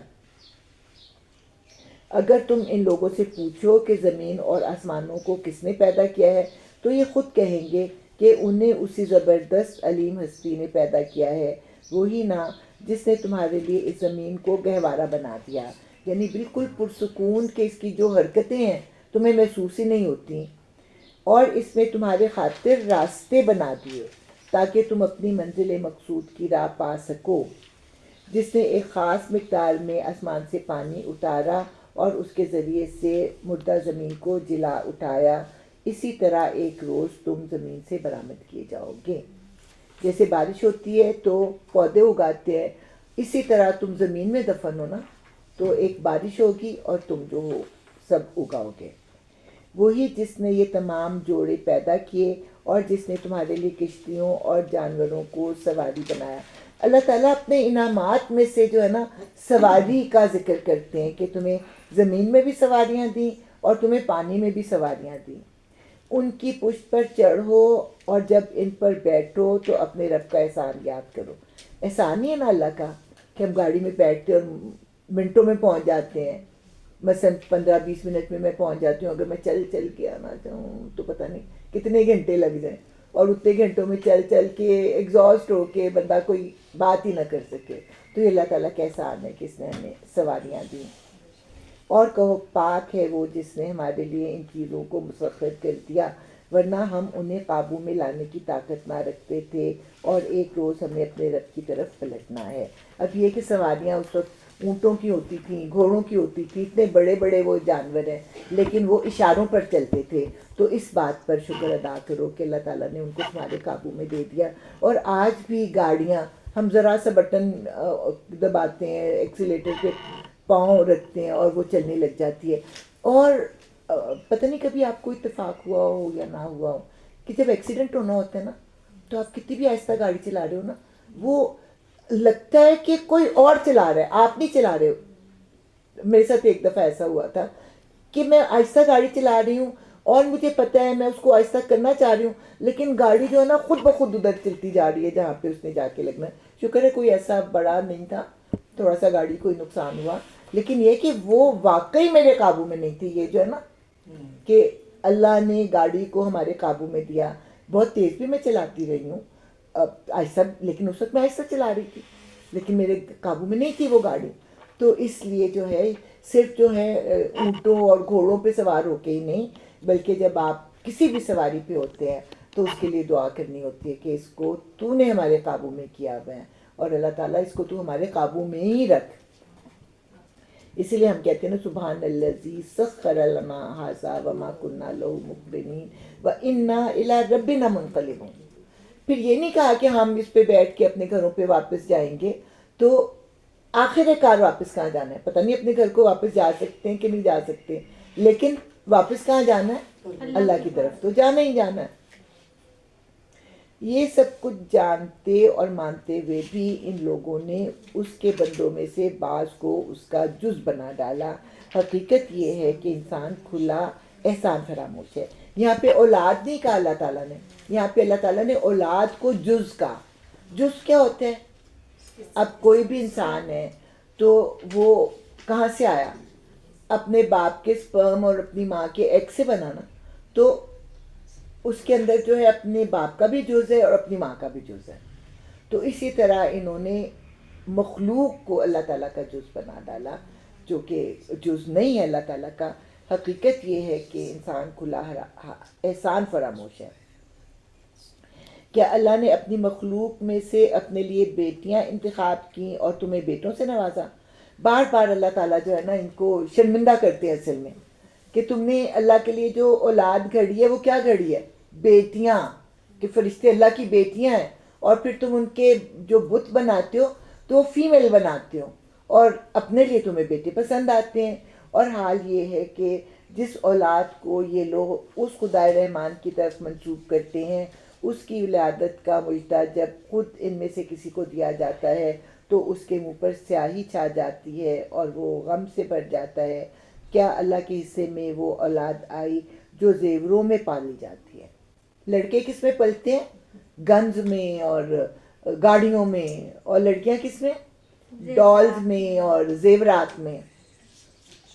چھوٹی سی بچی کو بھی ہوتا ہے کلپ لگانا ہے، ہار پہننا ہے، چوڑیاں پہننی ہیں، تو لڑکے جو ہوتے ہیں ان کو تو بس ٹھشوں ٹھشوں چاہیے ہوتا ہے۔ اور بحث و حجت میں اپنا مدعا پوری طرح واضح بھی نہیں کر سکتی۔ بات یہ کہ جب جھگڑا ہوتا ہے نا تو آئیں بائیں شائیں وہ بولتی جائیں گی، لیکن جو اصل تکلیف پہنچے نا اس کو نہیں بیان کریں گی کہ اگلا خود اس کو بوجھے۔ یہ خواہش ہوتی ہے کہ اگلا بوجھے کہ کیوں میں ایسے کر رہی ہوں۔ تو اس بات کو اللہ تعالیٰ نے ایسے بیان کیا کہ جب جھگڑا ہوتا ہے تو سیدھی سیدھی بات نہیں بتاتی کہ اس وجہ سے میں ناراض ہوں، ادھر کی اور ادھر کی اور ادھر کی اور ادھر کی باتیں جو ہے وہ بیان کریں گی۔ بالکل۔ انہوں نے فرشتوں کو جو خدائے رحمان کے خاص بندے ہیں، اللہ تعالیٰ کیا کہہ رہے ہیں؟ بندے ہیں، عورتیں قرار دے لیا۔ کیا ان کے جسم کی ساخت انہوں نے دیکھی ہے؟ ان کی گواہی لکھ لی جائے گی اور انہیں اس کی جواب دہی کرنی ہوگی، یعنی وہ بہتان جو جھوٹ یہ کر رہے ہیں یہ لکھا جائے گا اور اس کی سزا ان کو مل کر رہے گی۔ یہ کہتے ہیں اگر خدا رحمان چاہتا کہ ہم ان کی عبادت نہ کریں تو ہم کبھی ان کو نہ پوچھتے۔ ہمیشہ سے یہی کہتے چلے آئے نا لوگ کہ اللہ کی مشیت ہے تو ہم ان کو پوچھ رہے ہیں نا، اگر اللہ کی مشیت نہ ہوتی تو ہم ان کو نہ پوچھتے۔ یہ اس معاملے کی حقیقت کو قطع نہیں جانتے، محض تیر تکے لڑاتے ہیں۔ کیا ہم نے اس سے پہلے کوئی کتاب ان کو دی تھی جس کی سند اپنی اس ملائکہ پرستی کے لیے یہ اپنے پاس رکھتے ہیں؟ کیا ثبوت ہے کہ اللہ تعالیٰ نے کہا تھا کہ میرے فرشتوں کو پوجا کرو؟ یہ نہیں، بلکہ یہ کہتے ہیں کہ ہم نے اپنے باپ دادا کو ایک طریقے پر پایا ہے اور انہی کے نقش قدم پر ہم چل رہے ہیں۔ اسی طرح تم سے پہلے جس بستی میں بھی ہم نے کوئی نذیر بھیجا یعنی ڈرانے والا بھیجا، اس کے کھاتے پیتے لوگوں نے یہی کہا کہ ہم نے اپنے باپ دادا کو ایک طریقے پر پایا ہے اور ہم انہی کے نقش قدم کی پیروی کر رہے ہیں۔ ہر قوم جو ہے وہ یہی کہتی ہے۔ ہر نبی نے ان سے پوچھا کیا تم اسی ڈگر پر چلے جاؤ گے خواہ اس راستے سے زیادہ صحیح راستہ میں تمہیں بتاؤں جس پر تم نے اپنے باپ دادا کو پایا ہے؟ انہوں نے سارے رسولوں کو یہی جواب دیا کہ جس دین کی طرف بلانے کے لیے تم بھیجے گئے ہو ہم اس کا انکار کرتے ہیں۔ آخر کار ہم نے ان کی خبر لے ڈالی اور دیکھ لو کہ جھٹلانے والوں کا کیا انجام ہوا۔ یاد کرو وہ وقت جب ابراہیم نے اپنے باپ اور اپنی قوم سے کہا تھا تم جن کی بندگی کرتے ہو میرا ان سے کوئی تعلق نہیں، میرا تعلق صرف اس سے ہے جس نے مجھے پیدا کیا، وہی میری رہنمائی کرے گا۔ اور ابراہیم یہی کلمہ اپنے پیچھے اپنی اولاد میں چھوڑ گیا کہ صرف اس ہستی کی عبادت کرو جس نے تمہیں پیدا کیا اور جو تمہیں راستہ دکھاتا ہے، تاکہ وہ اس کی طرف رجوع کریں۔ اب جو ہے ان کو جھنجھوڑا جا رہا ہے، قریش کو بھی اور بنی اسرائیل کو بھی، کہ تم نے اپنے دین کو کیا کا کیا بنا لیا اور اپنے آپ کو منسوب کرتے ہو ابراہیم سے۔ تو اس کے تو دو ہی جو تھے ایجنڈے تھے کہ اللہ کی عبادت کرو اور اس طریقے پر عمل کرو جو میں چھوڑ کر جا رہا ہوں۔ اس کے باوجود جب یہ لوگ دوسروں کی بندگی کرنے لگے تو میں نے ان کو مٹا نہیں دیا، بلکہ میں انہیں اور ان کے باپ دادا کو متاع حیات دیتا رہا یہاں تک کہ ان کے پاس حق اور کھول کھول کر بیان کرنے والا رسول آ گیا، مگر جب وہ حق ان کے پاس آیا تو انہوں نے کہہ دیا کہ یہ تو جادو ہے اور ہم اس کو ماننے سے انکار کرتے ہیں۔ تو فوری طور پہ اللہ تعالیٰ جو ہی کوئی شرک نہیں کرتا ہے سزا نہیں دیتا، بلکہ ان کو ڈھیل دیتا ہے اور پھر ان کو ڈرانے والا بھیجتا ہے اور اس کے بعد جو ہے ان کا انجام خراب ہوتا ہے۔ کہتے ہیں یہ قرآن دونوں شہروں کے بڑے آدمیوں میں سے کسی پر کیوں نہ نازل کیا گیا؟ کہ مکہ میں آپ ہی رہ گئے تھے جس پہ یہ قرآن نازل ہوا؟ مکہ کے اتنے بڑے بڑے سردار ہیں، چلو مکہ کے سرداروں پر نازل نہیں کرنا تھا تو طائف کے سرداروں پر کر دیتے. تو اس طرح کا یہ اعتراض کرتے ہیں. اب یہ اللہ تعالیٰ ان سے کوشچن کر رہے ہیں، کیا تیرے رب کی رحمت یہ لوگ تقسیم کرتے ہیں؟ دنیا کی زندگی میں ان کی گزر بسر کے ذرائع تو ہم نے ان کے درمیان تقسیم کیے ہیں، اور ان میں سے کچھ لوگوں کو دوسرے لوگوں پر ہم نے بدرجہ فوقیت دی ہے. یعنی پہلے حصے میں تو اللہ تعالیٰ کہہ رہے ہیں کہ دنیا کی جو تقسیم ہے وہ ہم نے کی ہے، اور اتنی بڑی بات جو ہے وہ تقسیم کرنے کے لیے تم سے مشورہ لینے آتے. اور اللہ تعالیٰ نے جو دنیا میں تقسیم کی ہے اس کی مصلحت یہاں پہ بتا رہے ہیں. ان میں سے کچھ لوگوں کو کچھ دوسرے لوگوں پر ہم نے بدرجہ فوقیت دی ہے تاکہ یہ ایک دوسرے سے خدمت لیں. اگر سب کو ایک جتنا مل جاتا تو کون کسی کے لیے خدمت گزار ہوتا؟ کسی کو کم ملا ہے اس کو اپنی ضرورتیں پوری کرنے کے لیے جس کو زیادہ دیا گیا ہے اس کی خدمت کرنی پڑتی ہے، اور جس کو زیادہ ملا ہے اس کے کام کاج ایسے ہیں کہ اس کو مدد چاہیے اور وہ پھر ان سے مدد لیتا ہے جن کو اللہ تعالیٰ نے کم دیا. اس طرح دونوں جو ہے گروہ ایک دوسرے سے فائدہ اٹھاتے ہیں. اور تیرے رب کی رحمت اس دولت سے زیادہ قیمتی ہے جو ان کے رئیس سمیٹ رہے ہیں. اگر یہ اندیشہ نہ ہوتا کہ سارے لوگ ایک ہی طریقے کے ہو جائیں گے تو ہم خدائے رحمان سے کفر کرنے والوں کے گھروں کی چھتیں اور ان کی سیڑھیاں جن سے وہ اپنے بالا خانوں پر چڑھتے ہیں اور ان کے دروازے اور ان کے تخت جن پر وہ تکیے لگا کر بیٹھتے ہیں سب چاندی اور سونے کے بنوا دیتے. یہ تو محض حیات دنیا کی متاع ہے اور آخرت تیرے رب کے ہاں صرف متقین کے لیے. یعنی اگر اللہ تعالیٰ جو ہے، اللہ تعالیٰ کہتے ہیں نا کہ جو میرا انکار کرتے ہیں ان کو میں دنیا میں ہی دے دیتا ہوں، تو یہاں پہ اللہ تعالیٰ کہہ رہے ہیں کہ میں ان کو دنیا میں اتنا دیتا کہ ان کے گھر جو ہے وہ سونے چاندی کے، اور ان کی سیڑھیاں اور ان کے جو تخت ہیں وہ بھی سونے چاندی کے ہوتے. تو لیکن یہاں پہ اللہ تعالیٰ نے شروع میں کیا کہا ہے؟ اگر یہ اندیشہ نہ ہوتا کہ سارے لوگ ایک ہی طریقے کے ہو جائیں گے.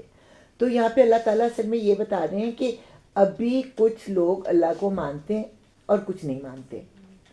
اگر اللہ تعالیٰ نہ ماننے والوں کو اتنا کچھ دے دیتا تو جو ماننے والے ہیں نا وہ بھی لالچ میں آ جاتے اور کہتے چھوڑو اللہ کو، چلو اللہ کی نافرمانی کرو تو یہ کچھ تمہیں بھی مل جائے گا.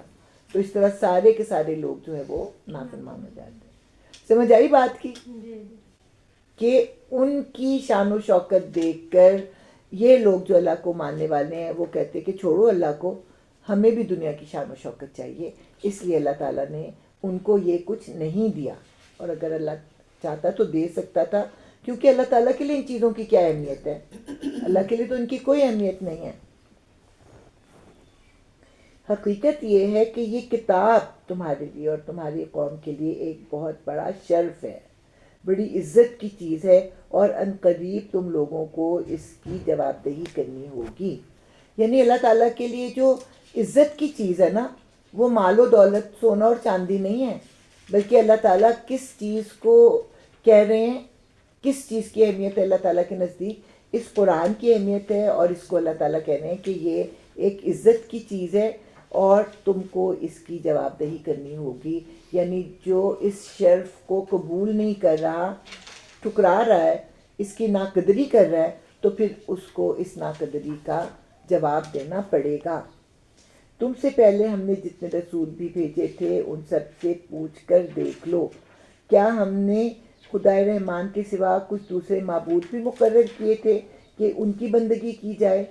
تو دوسرے رسولوں سے پوچھ لو کہ ان کی تعلیمات اور کتابوں میں کوئی ایسی چیز ہے کہ اللہ تعالیٰ کے علاوہ جو ہے کسی اور کی بھی عبادت کی جائے، بندگی کی جائے.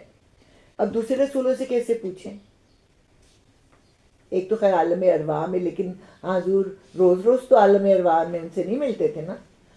ان سے پوچھو کا مطلب یہ ہے کہ ابھی آگے سورہ حجرات میں یا کسی آیت میں آئے گی کہ جب تم میں کوئی جھگڑا ہو جائے تو اسے اللہ اور رسول کی طرف پھیرو. تو اللہ تعالیٰ ادھر بیٹھے ہوئے ہیں کہ ہم اللہ تعالیٰ کے آگے حاضر ہو جائیں گے، اللہ کی کتاب اور رسولوں کی تعلیمات کی طرف پھیرو.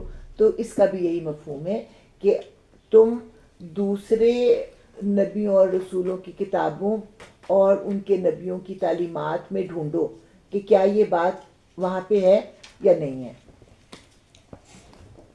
تم سے پہلے ہم نے جتنے رسول بھیجے تھے ان سب سے پوچھ دیکھو، یعنی کہ ان کی تعلیمات اور ان کی کتابوں میں، کہ ہم نے خدائے رحمان کے سوا کچھ دوسرے معبود بھی مقرر کیے تھے کہ ان کی بندگی کی جائے۔ ہم نے موسیٰ کو اپنی نشانیوں کے ساتھ فرعون اور اس کے ایان سلطنت کے پاس بھیجا، جیسے آپ صلی اللہ علیہ وسلم کو مشرکین مکہ کے پاس بھیجا ہے، اسی طرح موسیٰ کو فرعون کے پاس بھیجا، اور اس نے جا کر کہا میں رب العالمین کا رسول ہوں۔ پھر جب اس نے ہماری نشانیاں ان کے سامنے پیش کیں تو وہ ٹھٹھے مارنے لگے۔ ہم ایک پر ایک ایسی نشانی ان کو دکھاتے چلے گئے جو پہلی سے بڑھ چڑھ کر تھی۔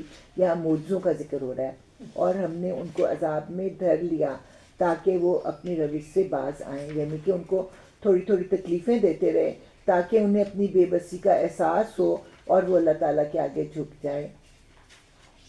ہر عذاب کے موقع پر وہ کہتے اے ساحر، اپنے رب کی طرف سے جو منفعت تجھے حاصل ہے اس کی بنا پر ہمارے لیے اس سے دعا کر، ہم ضرور رائے راست پر آ جائیں گے۔ یعنی کتنی گستاخی سے جو ہے وہ رسول کو بلا رہے ہیں اور فرمائش کر رہے ہیں دعا کی، خود کیوں نہیں کرتے، اور وعدہ کر رہے ہیں کہ ہم ضرور جو ہے راہ راست پر آ جائیں گے، مگر جوں ہی کہ ہم ان پر سے عذاب ہٹا دیتے ہیں وہ اپنی بات سے پھر جاتے ہیں۔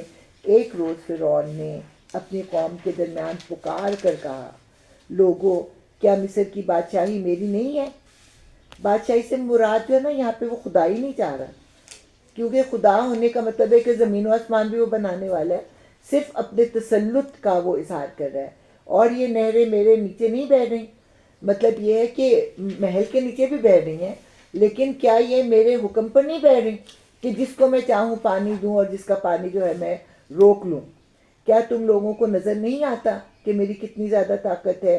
میں بہتر ہوں یا یہ شخص جو ذلیل و حقیر ہے، جو میری محکوم قوم میں سے ہے اور اپنی بات بھی کھول کر بیان نہیں کر سکتا کہ وضاحت سے اپنی بات کو ہی بیان کریں؟ کیوں نہ اس پر سونے کے کنگن اتارے گئے یا فرشتوں کا ایک دستہ اس کی اردلی میں آیا۔ اس نے اپنی قوم کو ہلکا سمجھا اور انہوں نے اس کی اطاعت کی، در حقیقت وہ تھے ہی فاسق لوگ، یعنی ان لوگوں کے دلوں میں جو تھا کجی تھی، اسی بنا پر وہ فرعون کے پیچھے لگ گئے۔ آخر کار جب انہوں نے ہمیں غضبناک کر دیا، یعنی فرعون نے بھی اور اس کی قوم نے بھی، تو ہم نے ان سے انتقام لیا اور ان کو اکٹھا غرق کر دیا اور بعد والوں کے لیے پیش رو اور نمونہ عبرت بنا کر رکھ دیا۔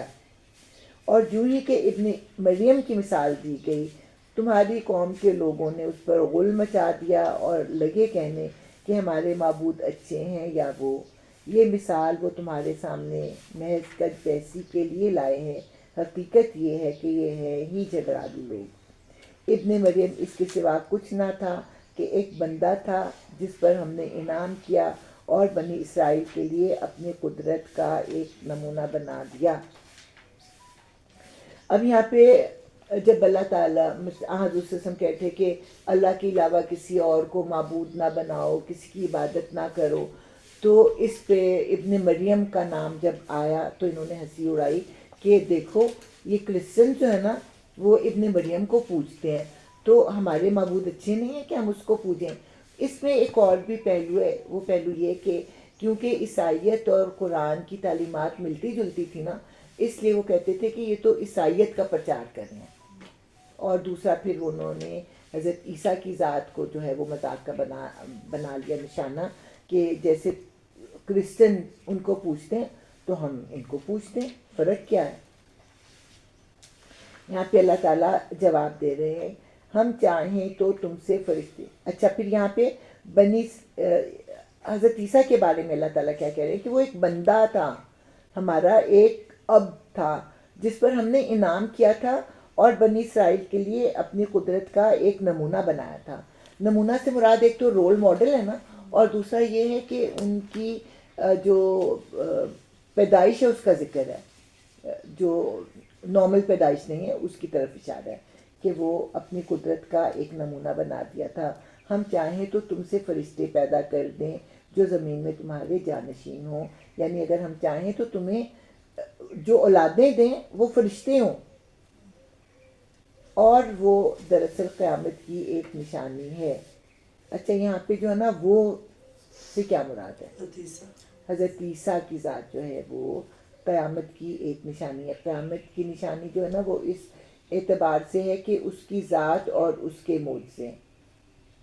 تو جو اللہ بغیر باپ کے ایک بچہ پیدا کر سکتا ہے، اس کو ایک ایسے معجزے دے سکتا ہے کہ وہ مردے کو زندہ کر دیں اور پرندے کو اڑنا سکھا دیں، تو وہی اللہ جو ہے وہ قیامت بھی لا سکتا ہے۔ ٹھیک ہے، قیامت کی نشانی جو ہے نا وہ ان کی ذات اس طرح سے ہے، ان کی غیر معمولی پیدائش اور ان کو جو غیر معمولی وہ دیے گئے ہیں، معجزے دیے گئے ہیں۔ تو یہ اس جی اور ان کا اٹھایا جانا، ایسا نہ ہو کہ شیطان تم کو اس سے روک دے، یعنی کہ اللہ تعالیٰ کی عبادت سے روک نہیں، وہ قیامت کی ایک نشانی ہے، پس تم اس میں شک نہ کرو اور میری بات مان لو، یہی سیدھا راستہ ہے۔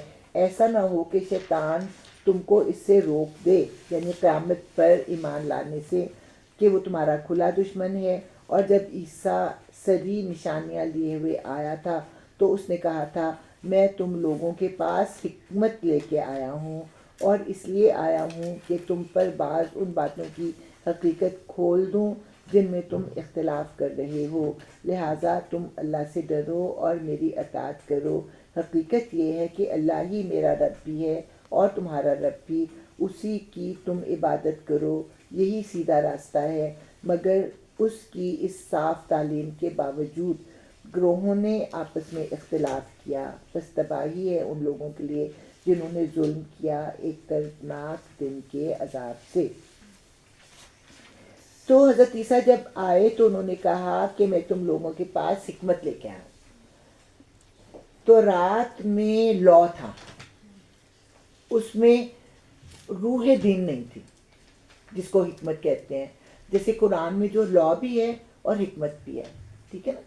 تو انجیل جو تھی وہ تورات کی ایکسٹینشن تھی، کیونکہ حضرت موسیٰ کے زمانے میں انسان کا ذہن جو ہے نا وہ ڈو اینڈ ڈونٹس کو سمجھتا تھا، تھی نا، کمانڈمنٹس کو سمجھتا تھا، اس لیے جو تھی اس میں کمانڈمنٹس تھی، اس میں لا تھا، یہ کرو اور یہ نہ کرو۔ حضرت عیسیٰ کے آنے تک انسانی ذہن جو تھا وہ میچور ہو گیا تھا، اور پھر اس کو بتانا پڑتا تھا۔ مثلا ہم 7 سال کے بچے کو خبردار تم نے یہ کیا، لیکن 14 سال کے بچے کو ہم نہیں کہیں گے، 14 سال کے بچے کو ہم کیا کہیں گے، یہ نہ کرو، اگر تم ایسا کرو گے تو ایسا ہو جائے گا۔ اس کو پھر حکمت سکھاتے آپ کہ ایسا کرنے کا نتیجہ یہ ہوگا، لیکن 5-7 سال کے بچے کو صرف آپ منع کرتے ہیں، ٹھیک ہے نا۔ تو اسی طرح ان کو صرف لا دیا گیا تھا کہ یہ کرو اور یہ نہ کرو، اور پھر حضرت عیسیٰ کے آنے تک پھر ان احکامات کی جو مصلحت تھی اس کو واضح کیا گیا تھا، اور انہوں نے کہا تھا کہ میں ایکسٹینشن لے کے آیا ہوں، میں کوئی نئی چیز لے کے نہیں آیا، اور میرا رب بھی وہی ہے جو کہ تمہارا رب ہے، اور اسی کی طرف تم چلو، اسی کی عبادت کرو، یہی سیدھا راستہ ہے۔ مگر اس کی اس صاف تعلیم کے باوجود گروہوں نے آپس میں اختلاف کیا، بس تباہی ہے ان لوگوں کے لیے جنہوں نے ظلم کیا ایک دردناک دن کے عذاب سے۔ دو گروہ کون سے ہیں؟ یہود و نصارہ۔ یہود حد سے گزر گئے اور اللہ کے ایک رسول کو ولد الزنا قرار دیا، ٹھیک ہے، اور کرسچن جو تھے وہ حد سے گزر گئے اور انہوں نے ایک رسول کو اللہ اور اللہ کا بیٹا بنا دیا، اور ان باتوں کا فیصلہ جو ہے دنیا میں نہیں ہو سکتا، وہ پھر آخرت میں ہی ہوگا۔ کیا یہ لوگ اب بس اسی چیز کے منتظر ہیں کہ اچانک ان پر قیامت آ جائے اور انہیں خبر بھی نہ ہو؟ وہ دن جب آئے گا تو متقین کو چھوڑ کر باقی سب دوست ایک دوسرے کے دشمن ہو جائیں گے۔ متقین آپس میں دوست ہوں گے، لیکن جو غیر متقی لوگ ہوں گے، جو دنیا میں بڑے گہرے دوست تھے، وہ ایک دوسرے کے دشمن ہو جائیں گے۔ اس روز ان لوگوں سے جو ہماری آیات پر ایمان لائے تھے اور مطیع فرمان بن کر رہے تھے کہا جائے گا کہ اے میرے بندو، آج تمہارے لیے کوئی خوف نہیں اور نہ تمہیں کوئی غم لاحق ہوگا، داخل ہو جاؤ جنت میں، تم اور تمہاری بیویاں، تمہیں خوش کر دیا جائے گا، ان کے آگے سونے کے تھال اور ساغر گردش کرائے جائیں گے اور ہر من بھاتی اور نگاہوں کو لذت دینے والی چیز وہاں موجود ہوگی۔ ان سے کہا جائے گا تم اب یہاں ہمیشہ رہو گے، تم اس جنت کے وارث اپنے ان اعمال کی وجہ سے ہوئے ہو جو تم دنیا میں کرتے رہے، تمہارے لیے یہاں بکثرت فواکہ موجود ہیں جنہیں تم کھاؤ گے۔ اللہ تعالیٰ جنتیوں سے یہ نہیں کہیں گے کہ میرے رحم و کرم سے تم یہاں پہ آئے ہو، لیکن جنتی جو ہیں کہیں گے کہ تیرا کرم ہے کہ تیری توفیق کی بدولت ہم دنیا میں سیدھے راستے پر چلتے رہے اور آج تو ہمیں یہاں پہ لے آیا۔ لیکن اللہ تعالیٰ کہیں گے کہ تم نے میرا راستہ اختیار کیا تھا، اس پہ تم گرے اور تم پڑے اور اٹھے اور تم نے توبہ کی، پھر تم اس راستے میں 2-4 قدم چلے، پھر تم سے کوئی غلطی ہوئی، کوئی گناہ ہوا، لیکن تم نے یہ راستہ نہ چھوڑا، تم نے کوئی اور راستہ اختیار نہیں کیا، اس لیے تمہیں اپنی ثابت قدمی کی وجہ سے یہ جنت جو ہے وہ عطا ہوئی ہے۔ پھر اس کی نعمتوں کا ذکر ہے کہ وہاں کثرت فواکہ موجود ہیں جنہیں تم کھاؤ گے۔ رہے مجرمین تو وہ ہمیشہ جنت کے عذاب میں مبتلا رہیں گے، کبھی ان کے عذاب میں کمی نہ ہوگی اور وہ مایوس پڑے ہوں گے۔ ان پر ہم نے ظلم نہیں کیا بلکہ وہ خود ہی اپنے اوپر ظلم کرتے رہے۔ وہ پکاریں گے اے مالک، کون ہے مالک؟ جہنم کا دروغہ، اے مالک تیرا رب ہمارا کام ہی تمام کر دے کہ ہمیں مار ہی دے، مار ہی دے تو اچھا ہے۔ وہ جواب دیں گے تم یوں ہی پڑے رہو گے، ہم تمہارے پاس حق لے کر آئے تھے مگر تم میں سے اکثر کو حق گوارا،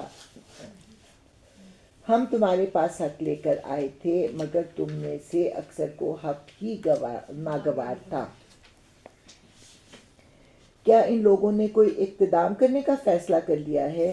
اچھا تو ہم بھی پھر ایک فیصلہ کیے لیتے ہیں۔ کیا انہوں نے یہ سمجھ رکھا ہے کہ ہم ان کی راز کی باتیں اور ان کی سرگوشیاں سنتے نہیں ہیں؟ ہم سب کچھ سن رہے ہیں اور ہمارے فرشتے ان کے پاس ہی لکھ بھی رہے ہیں۔ ایک تو اللہ تعالیٰ کا اپنا نالج ہے نا، اور اس کے ساتھ ساتھ ریکارڈ بھی اللہ تعالیٰ رکھوا رہے ہیں۔ ان سے کہو اگر واقعی رحمان کی کوئی اولاد ہوتی تو سب سے پہلے عبادت کرنے والا میں ہوتا۔ انہوں نے جو ہے اللہ تعالیٰ کی اولاد کھڑی ہوئی تھی نا، مشرکین نے فرشتے، اور اسی طرح کرسچنز نے حضرت عیسیٰ، اور اسی طرح حضرت عزیر کو بھی ان کے ایک فرقے نے اللہ تعالیٰ کی اولاد قرار دیا تھا۔ تو یہاں پہ اللہ تعالیٰ کہہ رہے ہیں، کہلوا رہے ہیں آپ سے کہ اللہ کی اولاد نہیں ہے، لیکن اس کو ایک اور طریقے سے کہلوا رہے ہیں کہ اگر اللہ کی اولاد ہوتی تو میں اس کی عبادت ضرور کرتا۔ کہنے کا مطلب کیا ہے کہ اللہ کی کوئی اولاد نہیں ہے۔ یہ جو تم نے فرشتے اور حضرت عزیر اور حضرت عیسیٰ کو اللہ کی اولاد قرار دیا ہے تو یہ درست نہیں ہے۔ پاک ہے آسمانوں اور زمین کا فرما روا، عرش کا مالک ان ساری باتوں سے جو یہ لوگ اس کی طرف منسوب کرتے ہیں۔ اچھا انہیں اپنے باطل خیالات میں غرق اور اپنے کھیل میں منہمک رہنے دو، یہاں تک کہ یہ اپنا وہ دن دیکھ لیں جس کا انہیں خوف دلایا جا رہا ہے۔ یعنی یہاں جو کہا جا رہا ہے کہ ان کی پرواہ نہ کریں۔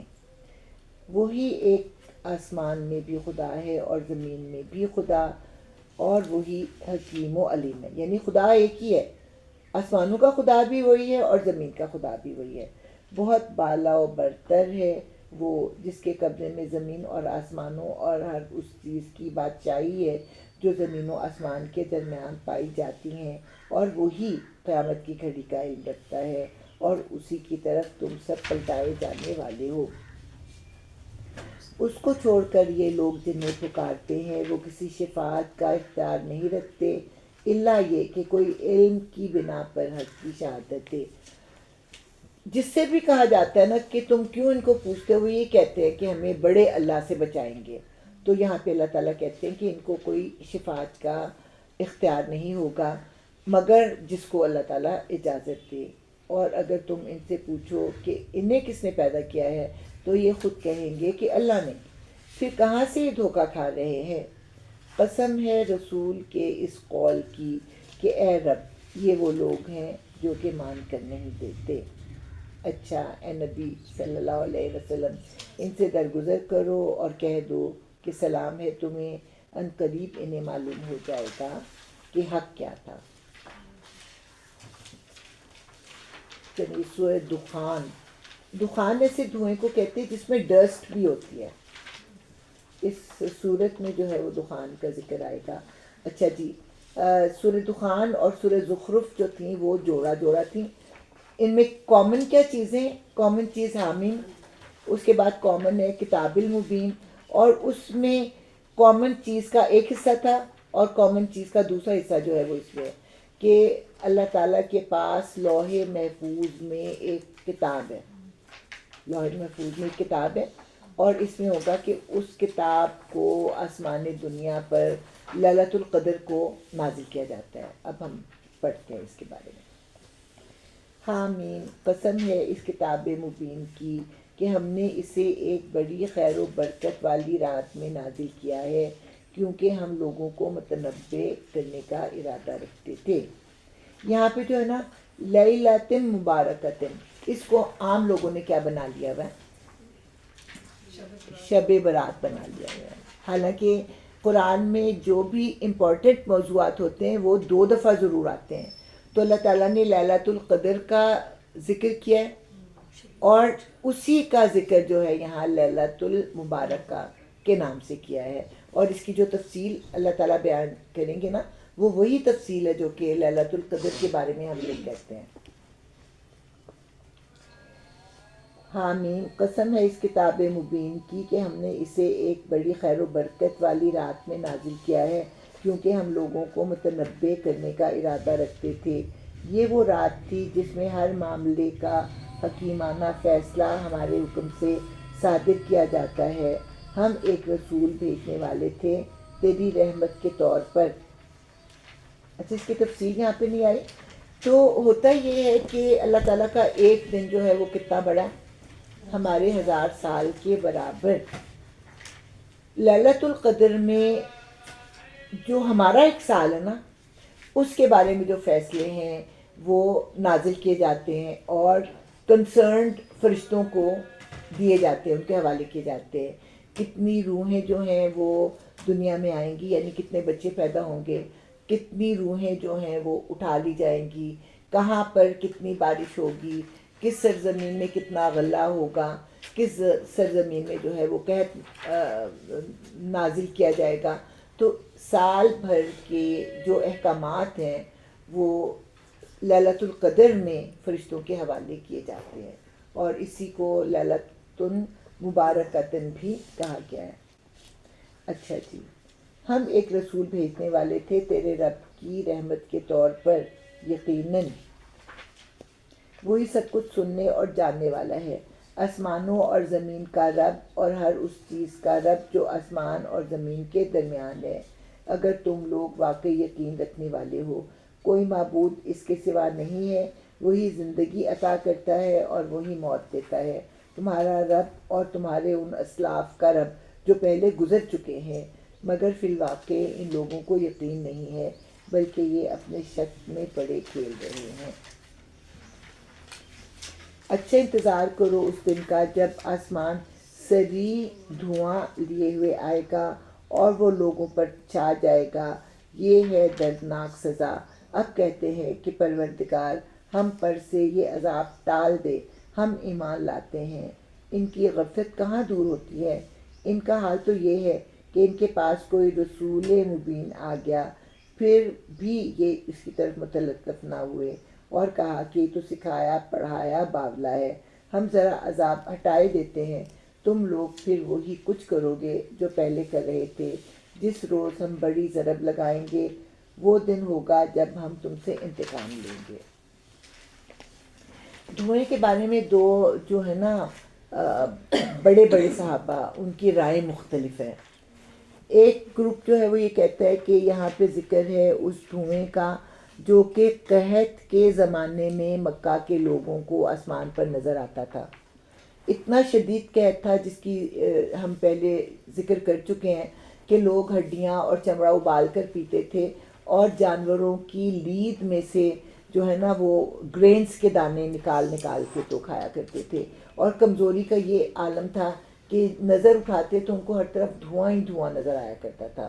تو کچھ لوگوں کا یہ کہنا ہے کہ یہ اس دھوئیں کا ذکر ہے، اور کچھ لوگوں کا کہنا یہ ہے کہ قیامت کی نشانیوں میں ایک نشانی جو ہے وہ دھواں بھی ہے، اور وہ دھواں اتنا زہریلا ہوگا کہ وہ نان مسلمس کے لیے بہت زیادہ تکلیف دہ ہوگا، لیکن جو ایمان لانے والے ہوں گے ان کو بس اتنا ہی ڈسکمفرٹ ہوگا جیسا کہ زکام کی ڈسکمفرٹ ہوتی ہے. تو یہ دو گروہ ہیں جو دھوئیں کا ذکر کرتے ہیں. اب ہم دیکھتے ہیں. اچھا، انتظار کرو اس دن کا جب آسمان شدید دھواں لیے ہوئے آئے گا اور وہ لوگوں پر چھا جائے گا، یہ ہے دردناک سزا. اب کہتے ہیں کہ پروردگار ہم پر سے یہ عذاب ٹال دے، ہم ایمان لاتے ہیں. ان کی غفلت کہاں دور ہوتی ہے؟ ان کا حال تو یہ ہے کہ ان کے پاس کوئی رسول مبین آ گیا، پھر بھی یہ اس کی طرف متلطف نہ ہوئے. یعنی رسول کے کردار کو یہ جانتے بوجھتے تھے، خود اس کو صادق اور امین کہتے تھے، اس کے باوجود اس کی تعلیمات کو انہوں نے قبول نہ کیا اور کہا یہ تو سکھایا پڑھایا باولا ہے. یعنی لوگوں سے کچھ سیکھ کے آ جاتا ہے اور کہتا ہے کہ میرے اوپر وہی آئی، اور ہمارے پتھر اور ہمارے روڑے اور ہماری مذاق کو خود برداشت کرتا ہے، اور جو لوگ اس کو سکھاتے ہیں وہ آرام سے بیٹھے رہتے ہیں. تو یہ تو سکھایا پڑھایا باولا ہے کہ اپنے اوپر وہ الزام لے لیتا ہے جس کی وجہ سے ہم اس کو اذیتیں دیتے ہیں. ہم ذرا عذاب ہٹائے دیتے ہیں. اب یہاں پہ عذاب جو ہے نا وہ قحط ہے جو ان پر تاری ہوا تھا. تم لوگ پھر وہی کچھ کرو گے جو پہلے کر رہے تھے. جس روز ہم بڑی ضرب لگائیں گے وہ دن ہوگا جب ہم تم سے انتقام لیں گے.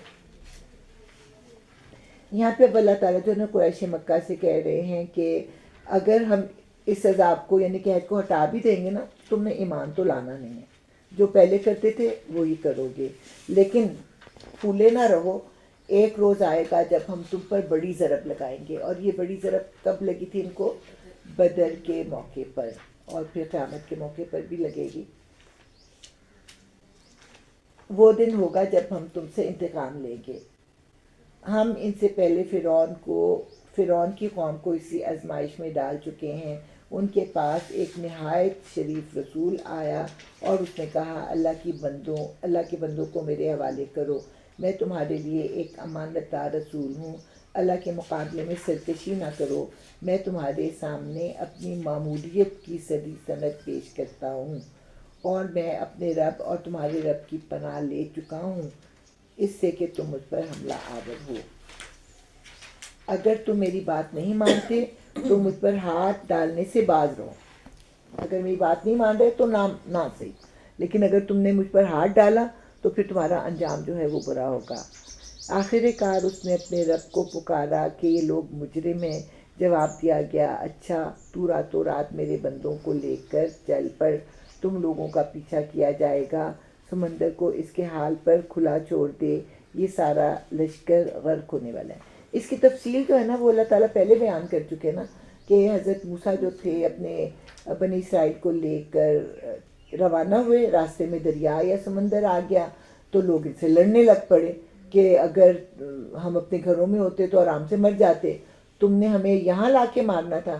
بہرحال حضرت موسیٰ نے اللہ کے کہنے پر جب عصا پھینکا تو وہ پانی جو تھا وہ دو طرف بڑے پہاڑوں کی طرح کھڑے ہو گیا، اور یہ لوگ جو تھے وہ اس میں سے گزر گئے، اور جو تھا فرعون اور اس کے ساتھی جو تھے وہ ڈوب گئے. میں پھر سے پڑھتی ہوں. اگر تم میری بات نہیں مانتے تو مجھ پر ہاتھ ڈالنے سے باز رہو. آخر کار اس نے اپنے رب کو پکارا کہ یہ مجرم لوگ ہیں. جواب دیا گیا اچھا تو راتوں رات میرے بندوں کو لے کر چل پڑ، تم لوگوں کا پیچھا کیا جائے گا. سمندر کو اس کے حال پر کھلا چھوڑ دے، یعنی اس کو بند نہ کر، یہ سارا لشکر غرق ہونے والا ہے. کتنے ہی باغ اور چشمے اور کھیت اور شاندار محل تھے جو وہ چھوڑ گئے. کتنے ہی عیش کے سر و سامان جن میں وہ مزے کر رہے تھے ان کے پیچھے دھرے کے دھرے رہ گئے. یہ ہوا ان کا انجام، اور ہم نے دوسروں کو ان چیزوں کا وارث بنا دیا. بنی اسرائیل نہیں بلکہ کوئی اور قوم آئی اور ان چیزوں کی وارث ہو گئی، کیونکہ یہ لوگ تو مر ہی گئے تھے. پھر نہ آسمان ان پر رویا اور نہ زمین، اور ذرا سی مہلت بھی ان کو نہ دی گئی. تو قرآن کیا بتاتا ہے کہ جب اللہ تعالیٰ کے پسندیدہ بندے مرتے ہیں تو آسمان ان پر روتا ہے اور اسی طرح زمین بھی ان پر روتی ہے. اس طرح بنی اسرائیل کو ہم نے سخت ذلت کے عذاب یعنی فرعون سے نجات دی، جو حد سے گزر جانے والوں میں فی الواقع بڑے اونچے درجے کا آدمی تھا، اور ان کی حالت جانتے ہوئے ان کو دنیا کی دوسری قوموں پر ترجیح دی اور انہیں ایسی نشانیاں دکھائیں جن میں سری آزمائش تھی. یہ لوگ کہتے ہیں ہماری پہلی موت کے سوا اور کچھ نہیں، اس کے بعد ہم دوبارہ اٹھائے جانے والے نہیں. اگر تم سچے ہو تو اٹھا لاؤ ہمارے باپ دادا کو، یہ بہتر ہے یا تبا کی قوم. اور اس سے پہلے کے لوگ ہم نے ان کو اسی بنا پر تباہ کیا کہ وہ مجرم ہو گئے تھے. تبا کی قوم کون سی تھی؟ یمن کے بادشاہوں کا لقب جو تھا وہ تبا تھا. تو اللہ تعالیٰ کہہ رہے ہیں کہ وہ ان سے بہت بہتر تھے، اور جب وہ مجرم ہوئے تو ہم نے ان کو تباہ کر دیا. یہ آسمان و زمین اور ان کے درمیان کی چیزیں ہم نے کچھ کھیل کے طور پر نہیں بنا دی ہیں، ان کو ہم نے برحق پیدا کیا ہے، کسی مقصد سے پیدا کیا ہے، مگر اکثر لوگ جانتے نہیں ہیں. ان سب کے اٹھائے جانے کے لیے ایک طے شدہ وقت فیصلے کے دن کا ہے. وہ دن جب کوئی عزیز قریب اپنے کسی عزیز قریب کے کچھ بھی کام نہ آئے گا، اور نہ کہیں سے انہیں کوئی مدد پہنچے گی سوائے اس کے کہ اللہ ہی کسی پر رحم کرے، اور وہ زبردست رحم کرنے والا ہے. زقوم کا درخت گناہگار کا کھاجا ہوگا، تل چھٹ کے تیل جیسا پیٹ میں اس طرح جوش کھائے گا جیسے کھولتا ہوا پانی جوش کھاتا ہے. پکڑو اسے اور رگیدتے جاؤ اسے، اس کو جہنم کے بیچوں بیچ اور پکڑو اسے اور رگیدتے ہوئے لے جاؤ اس کو جہنم کے بیچوں بیچ، اور انڈیل دو اس کے سر پر کھولتے پانی کا عذاب. چکھ اس کا مزہ، بڑا زبردست عزت دار آدمی ہے تو. یہ وہی چیز ہے جس کے آنے میں تم شک رکھتے تھے. خدا ترس لوگ امن کی جگہ میں ہوں گے، باغوں اور چشموں میں حریر و دیبا کے لباس پہنے آمنے سامنے بیٹھے ہوں گے. یہ ہوگی ان کی شان، اور ہم گوری گوری آہو چشم عورتیں ان سے بیاہ دیں گے. وہاں وہ اطمینان سے ہر طرح کی لذیذ چیزیں طلب کریں گے، وہاں موت کا مزہ وہ کبھی نہ چکھیں گے. بس دنیا میں جو موت آ چکی سو آ چکی، اور اللہ اپنے فضل سے ان کو جہنم کے عذاب سے بچا دے گا. یہی بڑی کامیابی ہے. اے نبی صلی اللہ علیہ وسلم، ہم نے اس کتاب کو تمہاری زبان میں سہل بنا دیا ہے. بار بار اللہ تعالیٰ کہہ رہے ہیں کہ عربوں کی زبان عربوں کے لیے، اور ہم نے اس کو اور بھی آسان کر دیا ہے، کیونکہ ان کی شاعری میں تو بڑے بڑے سخت الفاظ آیا کرتے تھے نا، جو سمجھ میں ہی نہ آئیں. لیکن اللہ تعالیٰ نے جب قرآن نازل کیا ہے تو آسان ترین الفاظ اس میں لے کے آئے تاکہ سب کو سمجھ آ جائے، تاکہ یہ لوگ نصیحت حاصل کریں. اب تم بھی انتظار کرو. یہ سورہ جاسیہ ہوتے ہیں گھٹنوں کے بل گرنا یا گرایا جانا. تو یہاں پہ جب جہنمیوں کا ذکر آئے گا تو ان کے بارے میں یہ لفظ جو ہے وہ استعمال ہوگا. بسم اللہ الرحمن الرحیم. حامیم. تنزیل الکتاب من اللہ العزیز العلیم. انا فی السماوات والارض لآیات للمؤمنین. حامیم.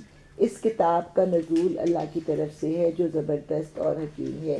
حقیقت یہ ہے کہ آسمانوں اور زمین میں بے شمار نشانیاں ہیں ایمان لانے والوں کے لیے، اور تمہاری اپنی پیدائش میں اور ان حیوانات میں جن کو اللہ زمین میں پھیلا رہا ہے.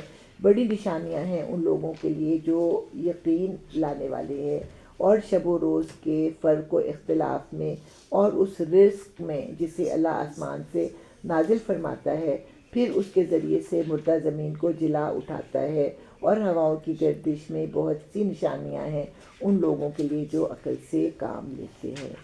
ہم نے سورہ بقرہ میں پڑھی تھی نا آیت الآیات، تو یہ اسی کی طرح کی ایک آیت ہے جس میں اللہ تعالیٰ کی قدرت کی نشانیاں بیان کی گئی ہیں. یہ اللہ کی نشانیاں ہیں، یا اس کو کہہ دو کہ یہ اللہ کے معجزے ہیں جنہیں ہم تمہارے سامنے ٹھیک ٹھیک بیان کر رہے ہیں. اب آخر اللہ اور اس کے معجزوں کے بعد اور کون سی بات ہے جس پر یہ لوگ ایمان لائیں گے؟ تباہی ہے ہر اس جھوٹے بدعمال شخص کے لیے جس کے سامنے اللہ کی آیات پڑھی جاتی ہیں اور وہ ان کو سنتا ہے، پھر پورے تکبر کے ساتھ اپنے کفر پر اس طرح اڑا رہتا ہے گویا اس نے ان کو سنا ہی نہیں. ایسے شخص کو دردناک عذاب کا ملتا سنا دو. ہماری آیات میں سے کوئی بات جب اس کے علم میں آتی ہے تو وہ ان کا مذاق بنا لیتا ہے. ایسے سب لوگوں کے لیے ذلت کا عذاب ہے، ان کے آگے جہنم ہے. جو کچھ بھی انہوں نے دنیا میں کمایا ہے اس میں سے کوئی چیز ان کے کسی کام نہیں آئے گی، نہ ان کے وہ سرپرست ہی ان کے لیے کچھ کر سکیں گے جنہیں اللہ کو چھوڑ کر انہوں نے اپنا ولی بنا رکھا ہے. ان کے لیے بڑا عذاب ہے. یہ قرآن سراسر ہدایت ہے، اور ان لوگوں کے لیے بلا کا دردناک عذاب ہے جنہوں نے اپنے رب کی آیات کو ماننے سے انکار کر دیا. وہ اللہ ہی تو ہے جس نے تمہارے لیے سمندر کو مسخر کیا تاکہ اس کے حکم سے کشتیاں اس میں چلیں اور تم اس کا فضل تلاش کر سکو. مسخر کیا کا مطلب ہے کہ ایک قاعدے کا پابند بنایا جس کو جان کر تم پھر اس سے فائدہ اٹھاؤ اور شکر گزار بنو، تکبر نہ کرو. اس نے زمین اور آسمانوں کی ساری ہی چیزوں کو تمہارے لیے مسخر کر دیا، سب کچھ اپنے پاس سے. اس میں بڑی نشانیاں ہیں، یعنی معجزے ہیں ان لوگوں کے لیے جو غور و فکر کرنے والے ہوں. اے نبی صلی اللہ علیہ وسلم، ایمان لانے والوں سے کہہ دو کہ جو لوگ اللہ کی طرف سے برے دن آنے کا کوئی اندیشہ نہیں رکھتے ان کی حرکتوں پر درگزر سے کام لیں تاکہ اللہ خود ایک گروہ کو اس کی کمائی کا بدلہ دے. دنیا میں بعض اوقات کوئی اتنا زیادہ آپ کے ساتھ زیادتی کرتا ہے کہ آپ اس حد تک نہیں جا سکتے، تو اب جب آپ پورا بدلہ لے ہی نہیں سکتے تو پھر کیا کرو؟ اللہ کی طرف بھیج دو، اس کے فیصلے کو اللہ کی عدالت میں بھیج دو، تو اللہ تعالیٰ جو ہے پھر وہ خود اس کا فیصلہ کرے گا. جو کوئی نیک عمل کرے گا اپنے ہی لیے کرے گا، اور جو برائی کرے گا وہ آپ ہی اس کا خمیازہ بھگتے گا. پھر جانا تو سب کو اپنے رب ہی کی طرف ہے. اس سے پہلے بنی اسرائیل کو ہم نے کتاب اور حکم اور نبوت عطا کی تھی. حکم سے مراد یہاں پہ حکومت ہے. نبوت عطا کی تھی، ان کو ہم نے عمدہ سامان زیست سے نوازا، دنیا بھر کے لوگوں پر انہیں فضیلت عطا کی اور دین کے معاملے میں انہیں واضح ہدایات دے دیں.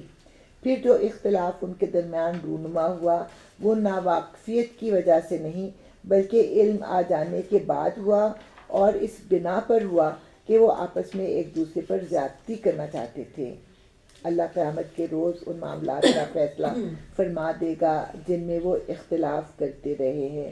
اس کے بعد اب اے نبی صلی اللہ علیہ وسلم، ہم نے تم کو دین کے معاملے میں ایک صاف شاہراہ یعنی شریعت پر قائم کیا ہے، لہٰذا تم اسی پر چلو اور ان لوگوں کی خواہشات کا اتباع نہ کرو جو علم نہیں رکھتے. اللہ کے مقابلے میں وہ تمہارے کچھ بھی کام نہیں آ سکتے. ظالم لوگ ایک دوسرے کے ساتھی ہیں اور متقیوں کا ساتھی اللہ ہے. یہ بصیرت کی روشنیاں ہیں سب لوگوں کے لیے، اور ہدایت اور رحمت ان لوگوں کے لیے جو یقین لائیں. اچھا جی، آپ کو بھی میں نے ذکر کیا تھا نا کہ دین ایک ہی ہے، شریعتیں جو ہیں وہ جدا جدا ہیں. اس کے بارے میں ایک جو حدیث آتی ہے کہ میں ٹھیک سے اس وقت نہیں بیان کر سک رہی، کہ جیسے ایک شخص کی مختلف بیویاں ہوں تو اس شخص کے جو اصول و ضوابط ہیں سب پر لاگو ہوں گے نا، لیکن ماؤں کے اختلاف کی وجہ سے بچے مختلف طرح کے ہوں گے نا. ایک انگریز بیوی ہے، ایک گاؤں کی بیوی ہے، ایک جو ہے اسلام آباد کی بیوی ہے، ایک جو ہے وہ کہاں کی بیوی سمجھے. ہر بیوی اپنے بچوں کو اپنے حساب سے تربیت دے گی نا. تو یہی ہے کہ اللہ تعالیٰ کا جو دین ہے وہ ایک ہے، لیکن مختلف نبیوں کی شریعتیں جو ہیں وہ مختلف ہیں۔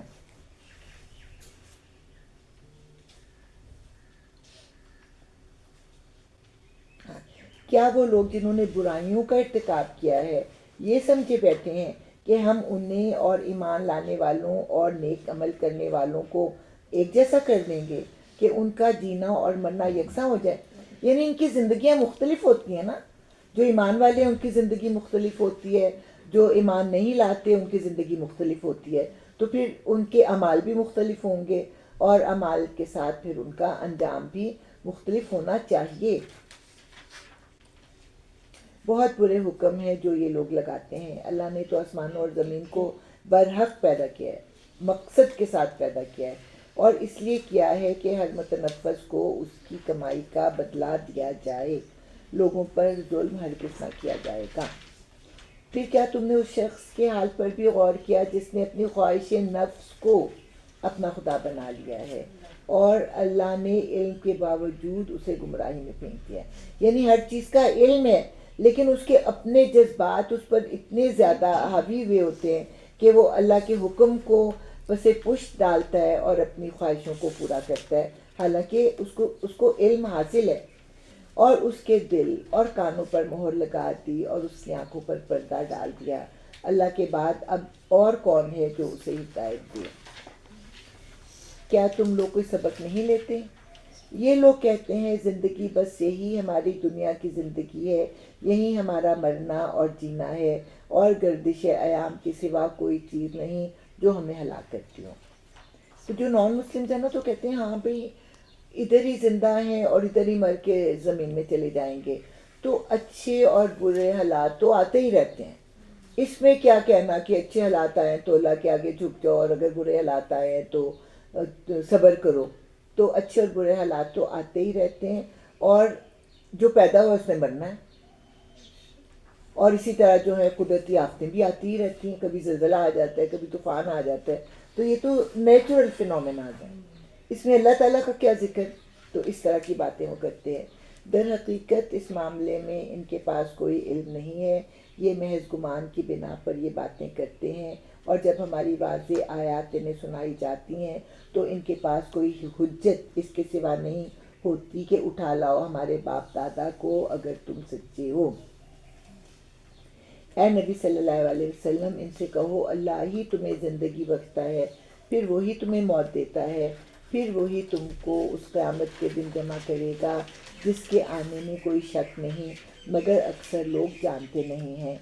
زمین اور آسمانوں کی بادشاہی اللہ ہی کی ہے، اور جس روز قیامت کی گھڑی آ کھڑی ہوگی اس دن باطل پرست خسارے میں پڑ جائیں گے۔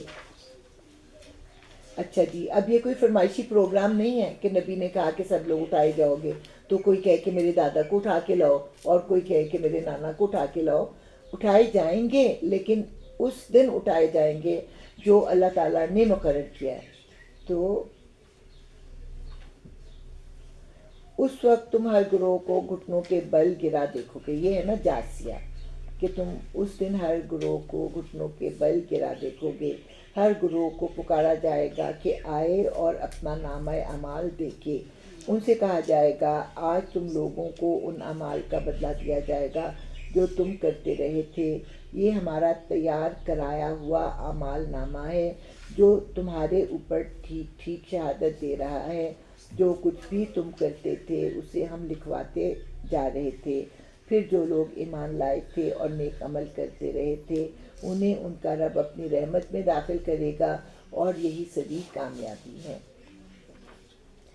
اس زمانے میں تو صرف لکھی ہوئی چیزیں ہوتی ہوں گی نا، جس کا انکار بھی کیا جا سکتا ہے، لیکن اب بھی ہمیں کیا تصور آتا ہے؟ ابھی بھی ایک چیز کی کمی ہے، ابھی بھی ہم تصویر کھینچ سکتے ہیں، جو ایکٹیویٹیز ہیں ان کا ریکارڈ رکھ سکتے ہیں، لیکن اپنے دل کی اپنی نیت کی تصویر نہیں لے سکتے۔ تو اللہ تعالیٰ کا نظام لازماً ایسا ہوگا کہ کوئی عمل کیا ہوا نظر آئے گا اسکرین کے اوپر، لیکن وہ نیت بھی نظر آئے گی جو کہ ہمارے دلوں میں ہوتی ہے، کیونکہ بعض اوقات ہم سے کوئی کام ہو جاتا ہے جس کے کرنے کی ہماری نیت نہیں ہوتی، اور بعض اوقات ہم اچھے اعمال کرتے ہیں لیکن اللہ کی رضا کے لیے نہیں کرتے. تو یہ بھی بتایا جائے گا کہ کوئی برا عمل تم سے غلطی سے ہوا یا تم نے دانستہ کیا، اور جب کوئی نیک عمل تم نے کیا تو اللہ کی رضا حاصل کرنے کے لیے کیا یا دکھاوے کے لیے کیا. تو اس طرح کا ابھی انسان نے ایجاد نہیں کیا، لیکن اللہ تعالیٰ کے ہاں ایسا ضرور ہوگا کہ کوئی انکار نہ کر سکے. شہادتیں ہوں گی اس طرح سے. اچھا جی. پھر جو لوگ ایمان لائے تھے اور نیک عمل کرتے رہے تھے انہیں ان کا رب اپنی رحمت میں داخل کرے گا، اور یہی سری کامیابی ہے. اور جن لوگوں نے کفر کیا تھا ان سے کہا جائے گا کیا میری آیات تم کو سنائی نہیں جاتی تھیں، مگر تم نے تکبر کیا اور مجرم بن کر رہے. اور جب کہا جاتا تھا کہ اللہ کا وعدہ برحق ہے اور قیامت کے آنے میں کوئی شک نہیں، تو تم کہتے تھے کہ ہم نہیں جانتے قیامت کیا ہوتی ہے، ہم تو بس ایک گمان سا رکھتے ہیں، یقین ہم کو نہیں ہے. اس وقت ان پر ان کے اعمال کی برائیاں کھل جائیں گی اور وہ اسی چیز کے پھیر میں آ جائیں گے جس کا وہ مذاق اڑایا کرتے تھے. اور ان سے کہہ دیا جائے گا آج ہم بھی اسی طرح تمہیں بھلائے دیتے ہیں جس طرح تم اس دن کی ملاقات کو بھول گئے تھے. تمہارا ٹھکانہ اب دوزخ ہے اور کوئی تمہاری مدد کرنے والا نہیں ہے. یہ تمہارا انجام اس لیے ہوا ہے کہ تم نے اللہ کی آیات کا مذاق بنا لیا تھا اور تمہیں دنیا کی زندگی نے دھوکے میں ڈال دیا تھا. لہٰذا آج نہ یہ لوگ دوزخ سے نکالے جائیں گے اور نہ ان سے کہا جائے گا کہ معافی مانگ کر اپنے رب کو راضی کرو. بس تعریف اللہ ہی کے لیے ہے جو زمین اور آسمانوں کا مالک ہے اور سارے جہان والوں کا پروردگار ہے. زمین اور آسمانوں میں بڑائی اسی کے لیے ہے اور وہی زبردست اور دانا ہے. وَلَهُ الْكِبْرِيَاءُ فِي السَّمَاوَاتِ وَالْأَرْضِ وَهُوَ الْعَزِيزُ الْحَكِيمُ. اس میں ڈاکٹر صاحب کہتے ہیں کہ اللہ کو بڑا کرو اپنی زندگیوں میں، صرف اللہ اکبر نہ کرو بلکہ اللہ کو بڑا بھی کرو. چلیے الحمدللہ. اب یہ تو اگلے سپارے میں آئے گی نہیں، ہم کل ہی پڑھیں گے. چلیں جی سعدیہ آپ دعا کریں. آپ کے جی ادھر آ جائیں سب. کل اگلی جلد بھی شروع ہو جائے. جی انشاءاللہ. ہاں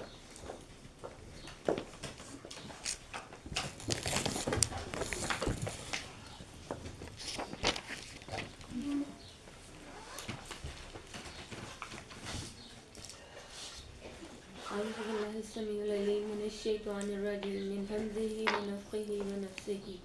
بسم الله الرحمن الرحيم. اللهم صل على محمد وعلى آل محمد كما صليت على إبراهيم وعلى آل إبراهيم إنك حميد مجيد. اللهم بارك على محمد وعلى آل محمد كما باركت على إبراهيم وعلى آل إبراهيم إنك حميد مجيد. رب اجعلني مقيم الصلاة ومن ذريتي ربنا وتقبل دعاء. ربنا اغفر لي ولوالدي وللمؤمنين يوم يقوم الحساب. ربنا آتنا في الدنيا حسنة وفي الآخرة حسنة وقنا عذاب النار وقنا عذاب القبر وقنا عذاب الموت. بسم الله الذي لا يضر مع اسمه شيء في الأرض ولا في السماء وهو السميع العليم. سبحان بسم اللہ الرحمن الرحیم. سبحان اللہ والحمد للہ ولا الہ الا اللہ واللہ اکبر. لہ الملک ولہ الحمد انک علی کل شیء قدیر.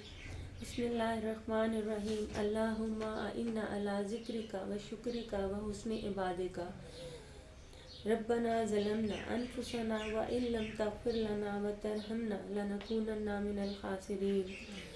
بسم اللہ الرحمن الرحیم. انما اشکو بسی حزنی و حزنی اللہ. اللہم اغفر لی وارحمنی وعافنی وارزقنی. اللہم علما نافعا وعملا متقبلا ورزقا طیبا. یا اللہ تجھے تو یا ارحم الراحمین ہے، غفور الرحیم ہے، تو ہی سب کی دعاؤں کو قبول کرنے والا ہے، مالک عرش عظیم ہے۔ یا اللہ یہ محفل جو آج ہم نے یہ قرآن کریم پڑھا، یا اللہ ہمیں اس کو سمجھنے اور اس پر عمل کرنے کی توفیق عطا فرما۔ یا اللہ جو میں نے تھوڑی سی کوشش کی ہے لیکن اس میں نیت صاف تھی، اللہ کی محبوب ترین کتاب قرآن شریف کو اور اس میں بہترین بتائی ہوئی سورت جو مریم ہمیں سمجھاتی ہیں، سورہ بقرہ کی کچھ پڑھنے اور سمجھنے کی کوشش کی، جانے انجانے میں اس تمام کلام میں اگر کوئی غلطی سرزد ہو گئی ہو تو اس کی معافی فرمائی۔ یا اللہ ہمیں سب دعائیں قرآن پڑھنے اور سمجھنے کی سچے دل سے اور پختہ یقین سے کرنے کی توفیق عطا فرمائی۔ یا اللہ نہ صرف دینی بلکہ دنیاوی علوم کی دولت سے بھی مالا مال فرمائی۔ دنیاوی علوم سے مطلب کہ جو کلام پاک ہم پڑھ رہے ہیں اس پر عمل کرنے کی توفیق عطا فرما، اور آگے ہم اپنے بچوں کو آل اولاد کو بھی اس چیز کی ترغیب دے سکیں۔ یا اللہ بچوں کو صحت، تندرستی، زندگی اور خوشحالی کی زندگی نصیب فرما۔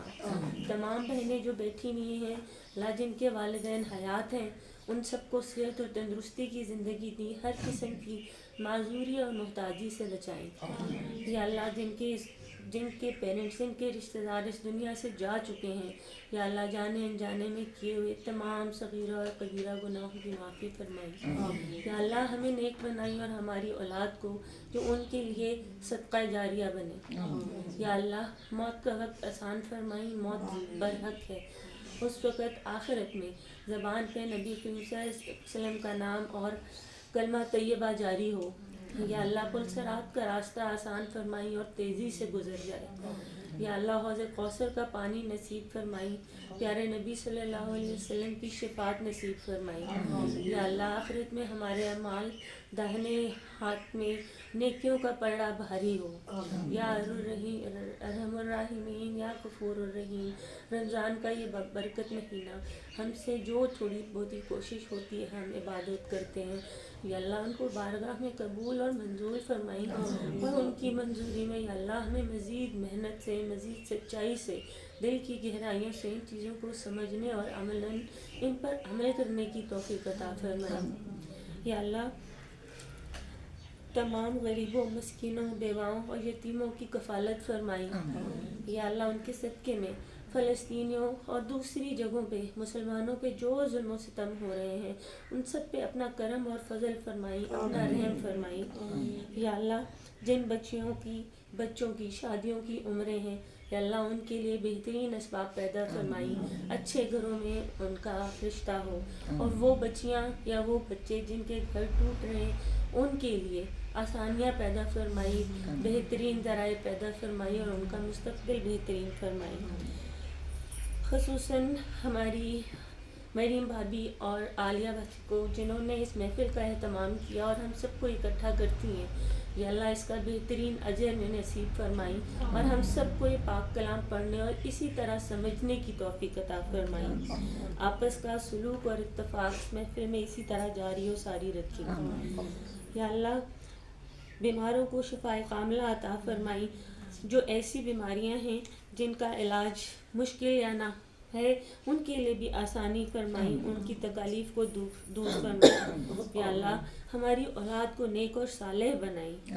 یا اللہ ہماری توبہ، ہمیں اپنے گناہوں پہ بہت شرمندگی ہے اور آگے بھی اللہ میاں ہماری ان شرمندگی کے لیے ہماری اصلاح فرمائی، ہماری آخرت اچھی فرمائی، ہمیں نیک اعمال کرنے کی توفیق عطا فرمائی، سب سے ضروری اپنی عملی زندگی میں ان کو اپنانے کی توفیق عطا فرمائی۔ ہم اپنے گناہوں پہ شرمندہ ہیں لیکن تو غفور الرحیم ہے، سب کا معاف کرنے والا، سب کو معاف کرنے والا ہے۔ یا اللہ ہمارے گناہوں کی بخشش فرمائی، قیامت کی رسوائی سے بچائیں۔ یا اللہ عرش کے سائے تلے جگہ نصیب فرمائی، ہمیں اپنی زندگیاں سنت کے بتائے ہوئے اصولوں کے مطابق کرنے کی توفیق عطا فرمائی۔ ہمیں بھی، ہماری آل اولاد، تمام مسلمانوں کو نماز کی پابندی اور عبادتوں کی قبولیت کے لیے بہترین ذرائع پیدا فرمائی۔ یا اللہ ہمارے ملک میں پاکستان اس وقت اور مسلمانوں کی مختلف ممالک کافی تکلیف کا شکار ہیں. یا اللہ ہمارے ملک میں بھی بہترین حکومت، جس طرح نبی کریم صلی اللہ علیہ وسلم نے دینی اصولوں کے مطابق مدینہ کی ریاست کے اصولوں کے طور پہ ان کی زندگی اور کا آغاز فرمایا وہاں پہ، اسی طرح پاکستان میں بھی اللہ ایسی حکومت، ایسے لوگوں کا اہتمام فرمائیں جو مستقبل میں نہ صرف بڑے بلکہ غریب اور مسکین لوگوں کے لیے بھی بہترین ثابت ہو، ملک کو قرضوں سے بچائے اور ملک ہر میدان میں کامیابی فرمائے. ربی انی علی ذکرک و شکرک و حسن عبادک. ربنا ظلمنا انفسنا وان لم تغفر لنا وترحمنا لنکونن من الخاسرین.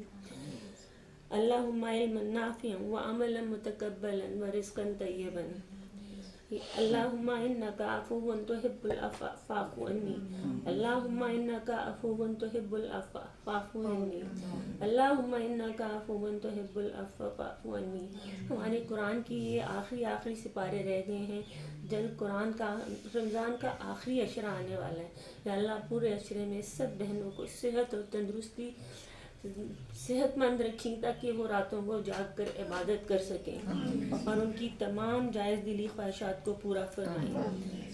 ربنا تقبل انک انت السمیع العلیم وتب علینا انک انت التواب الرحیم.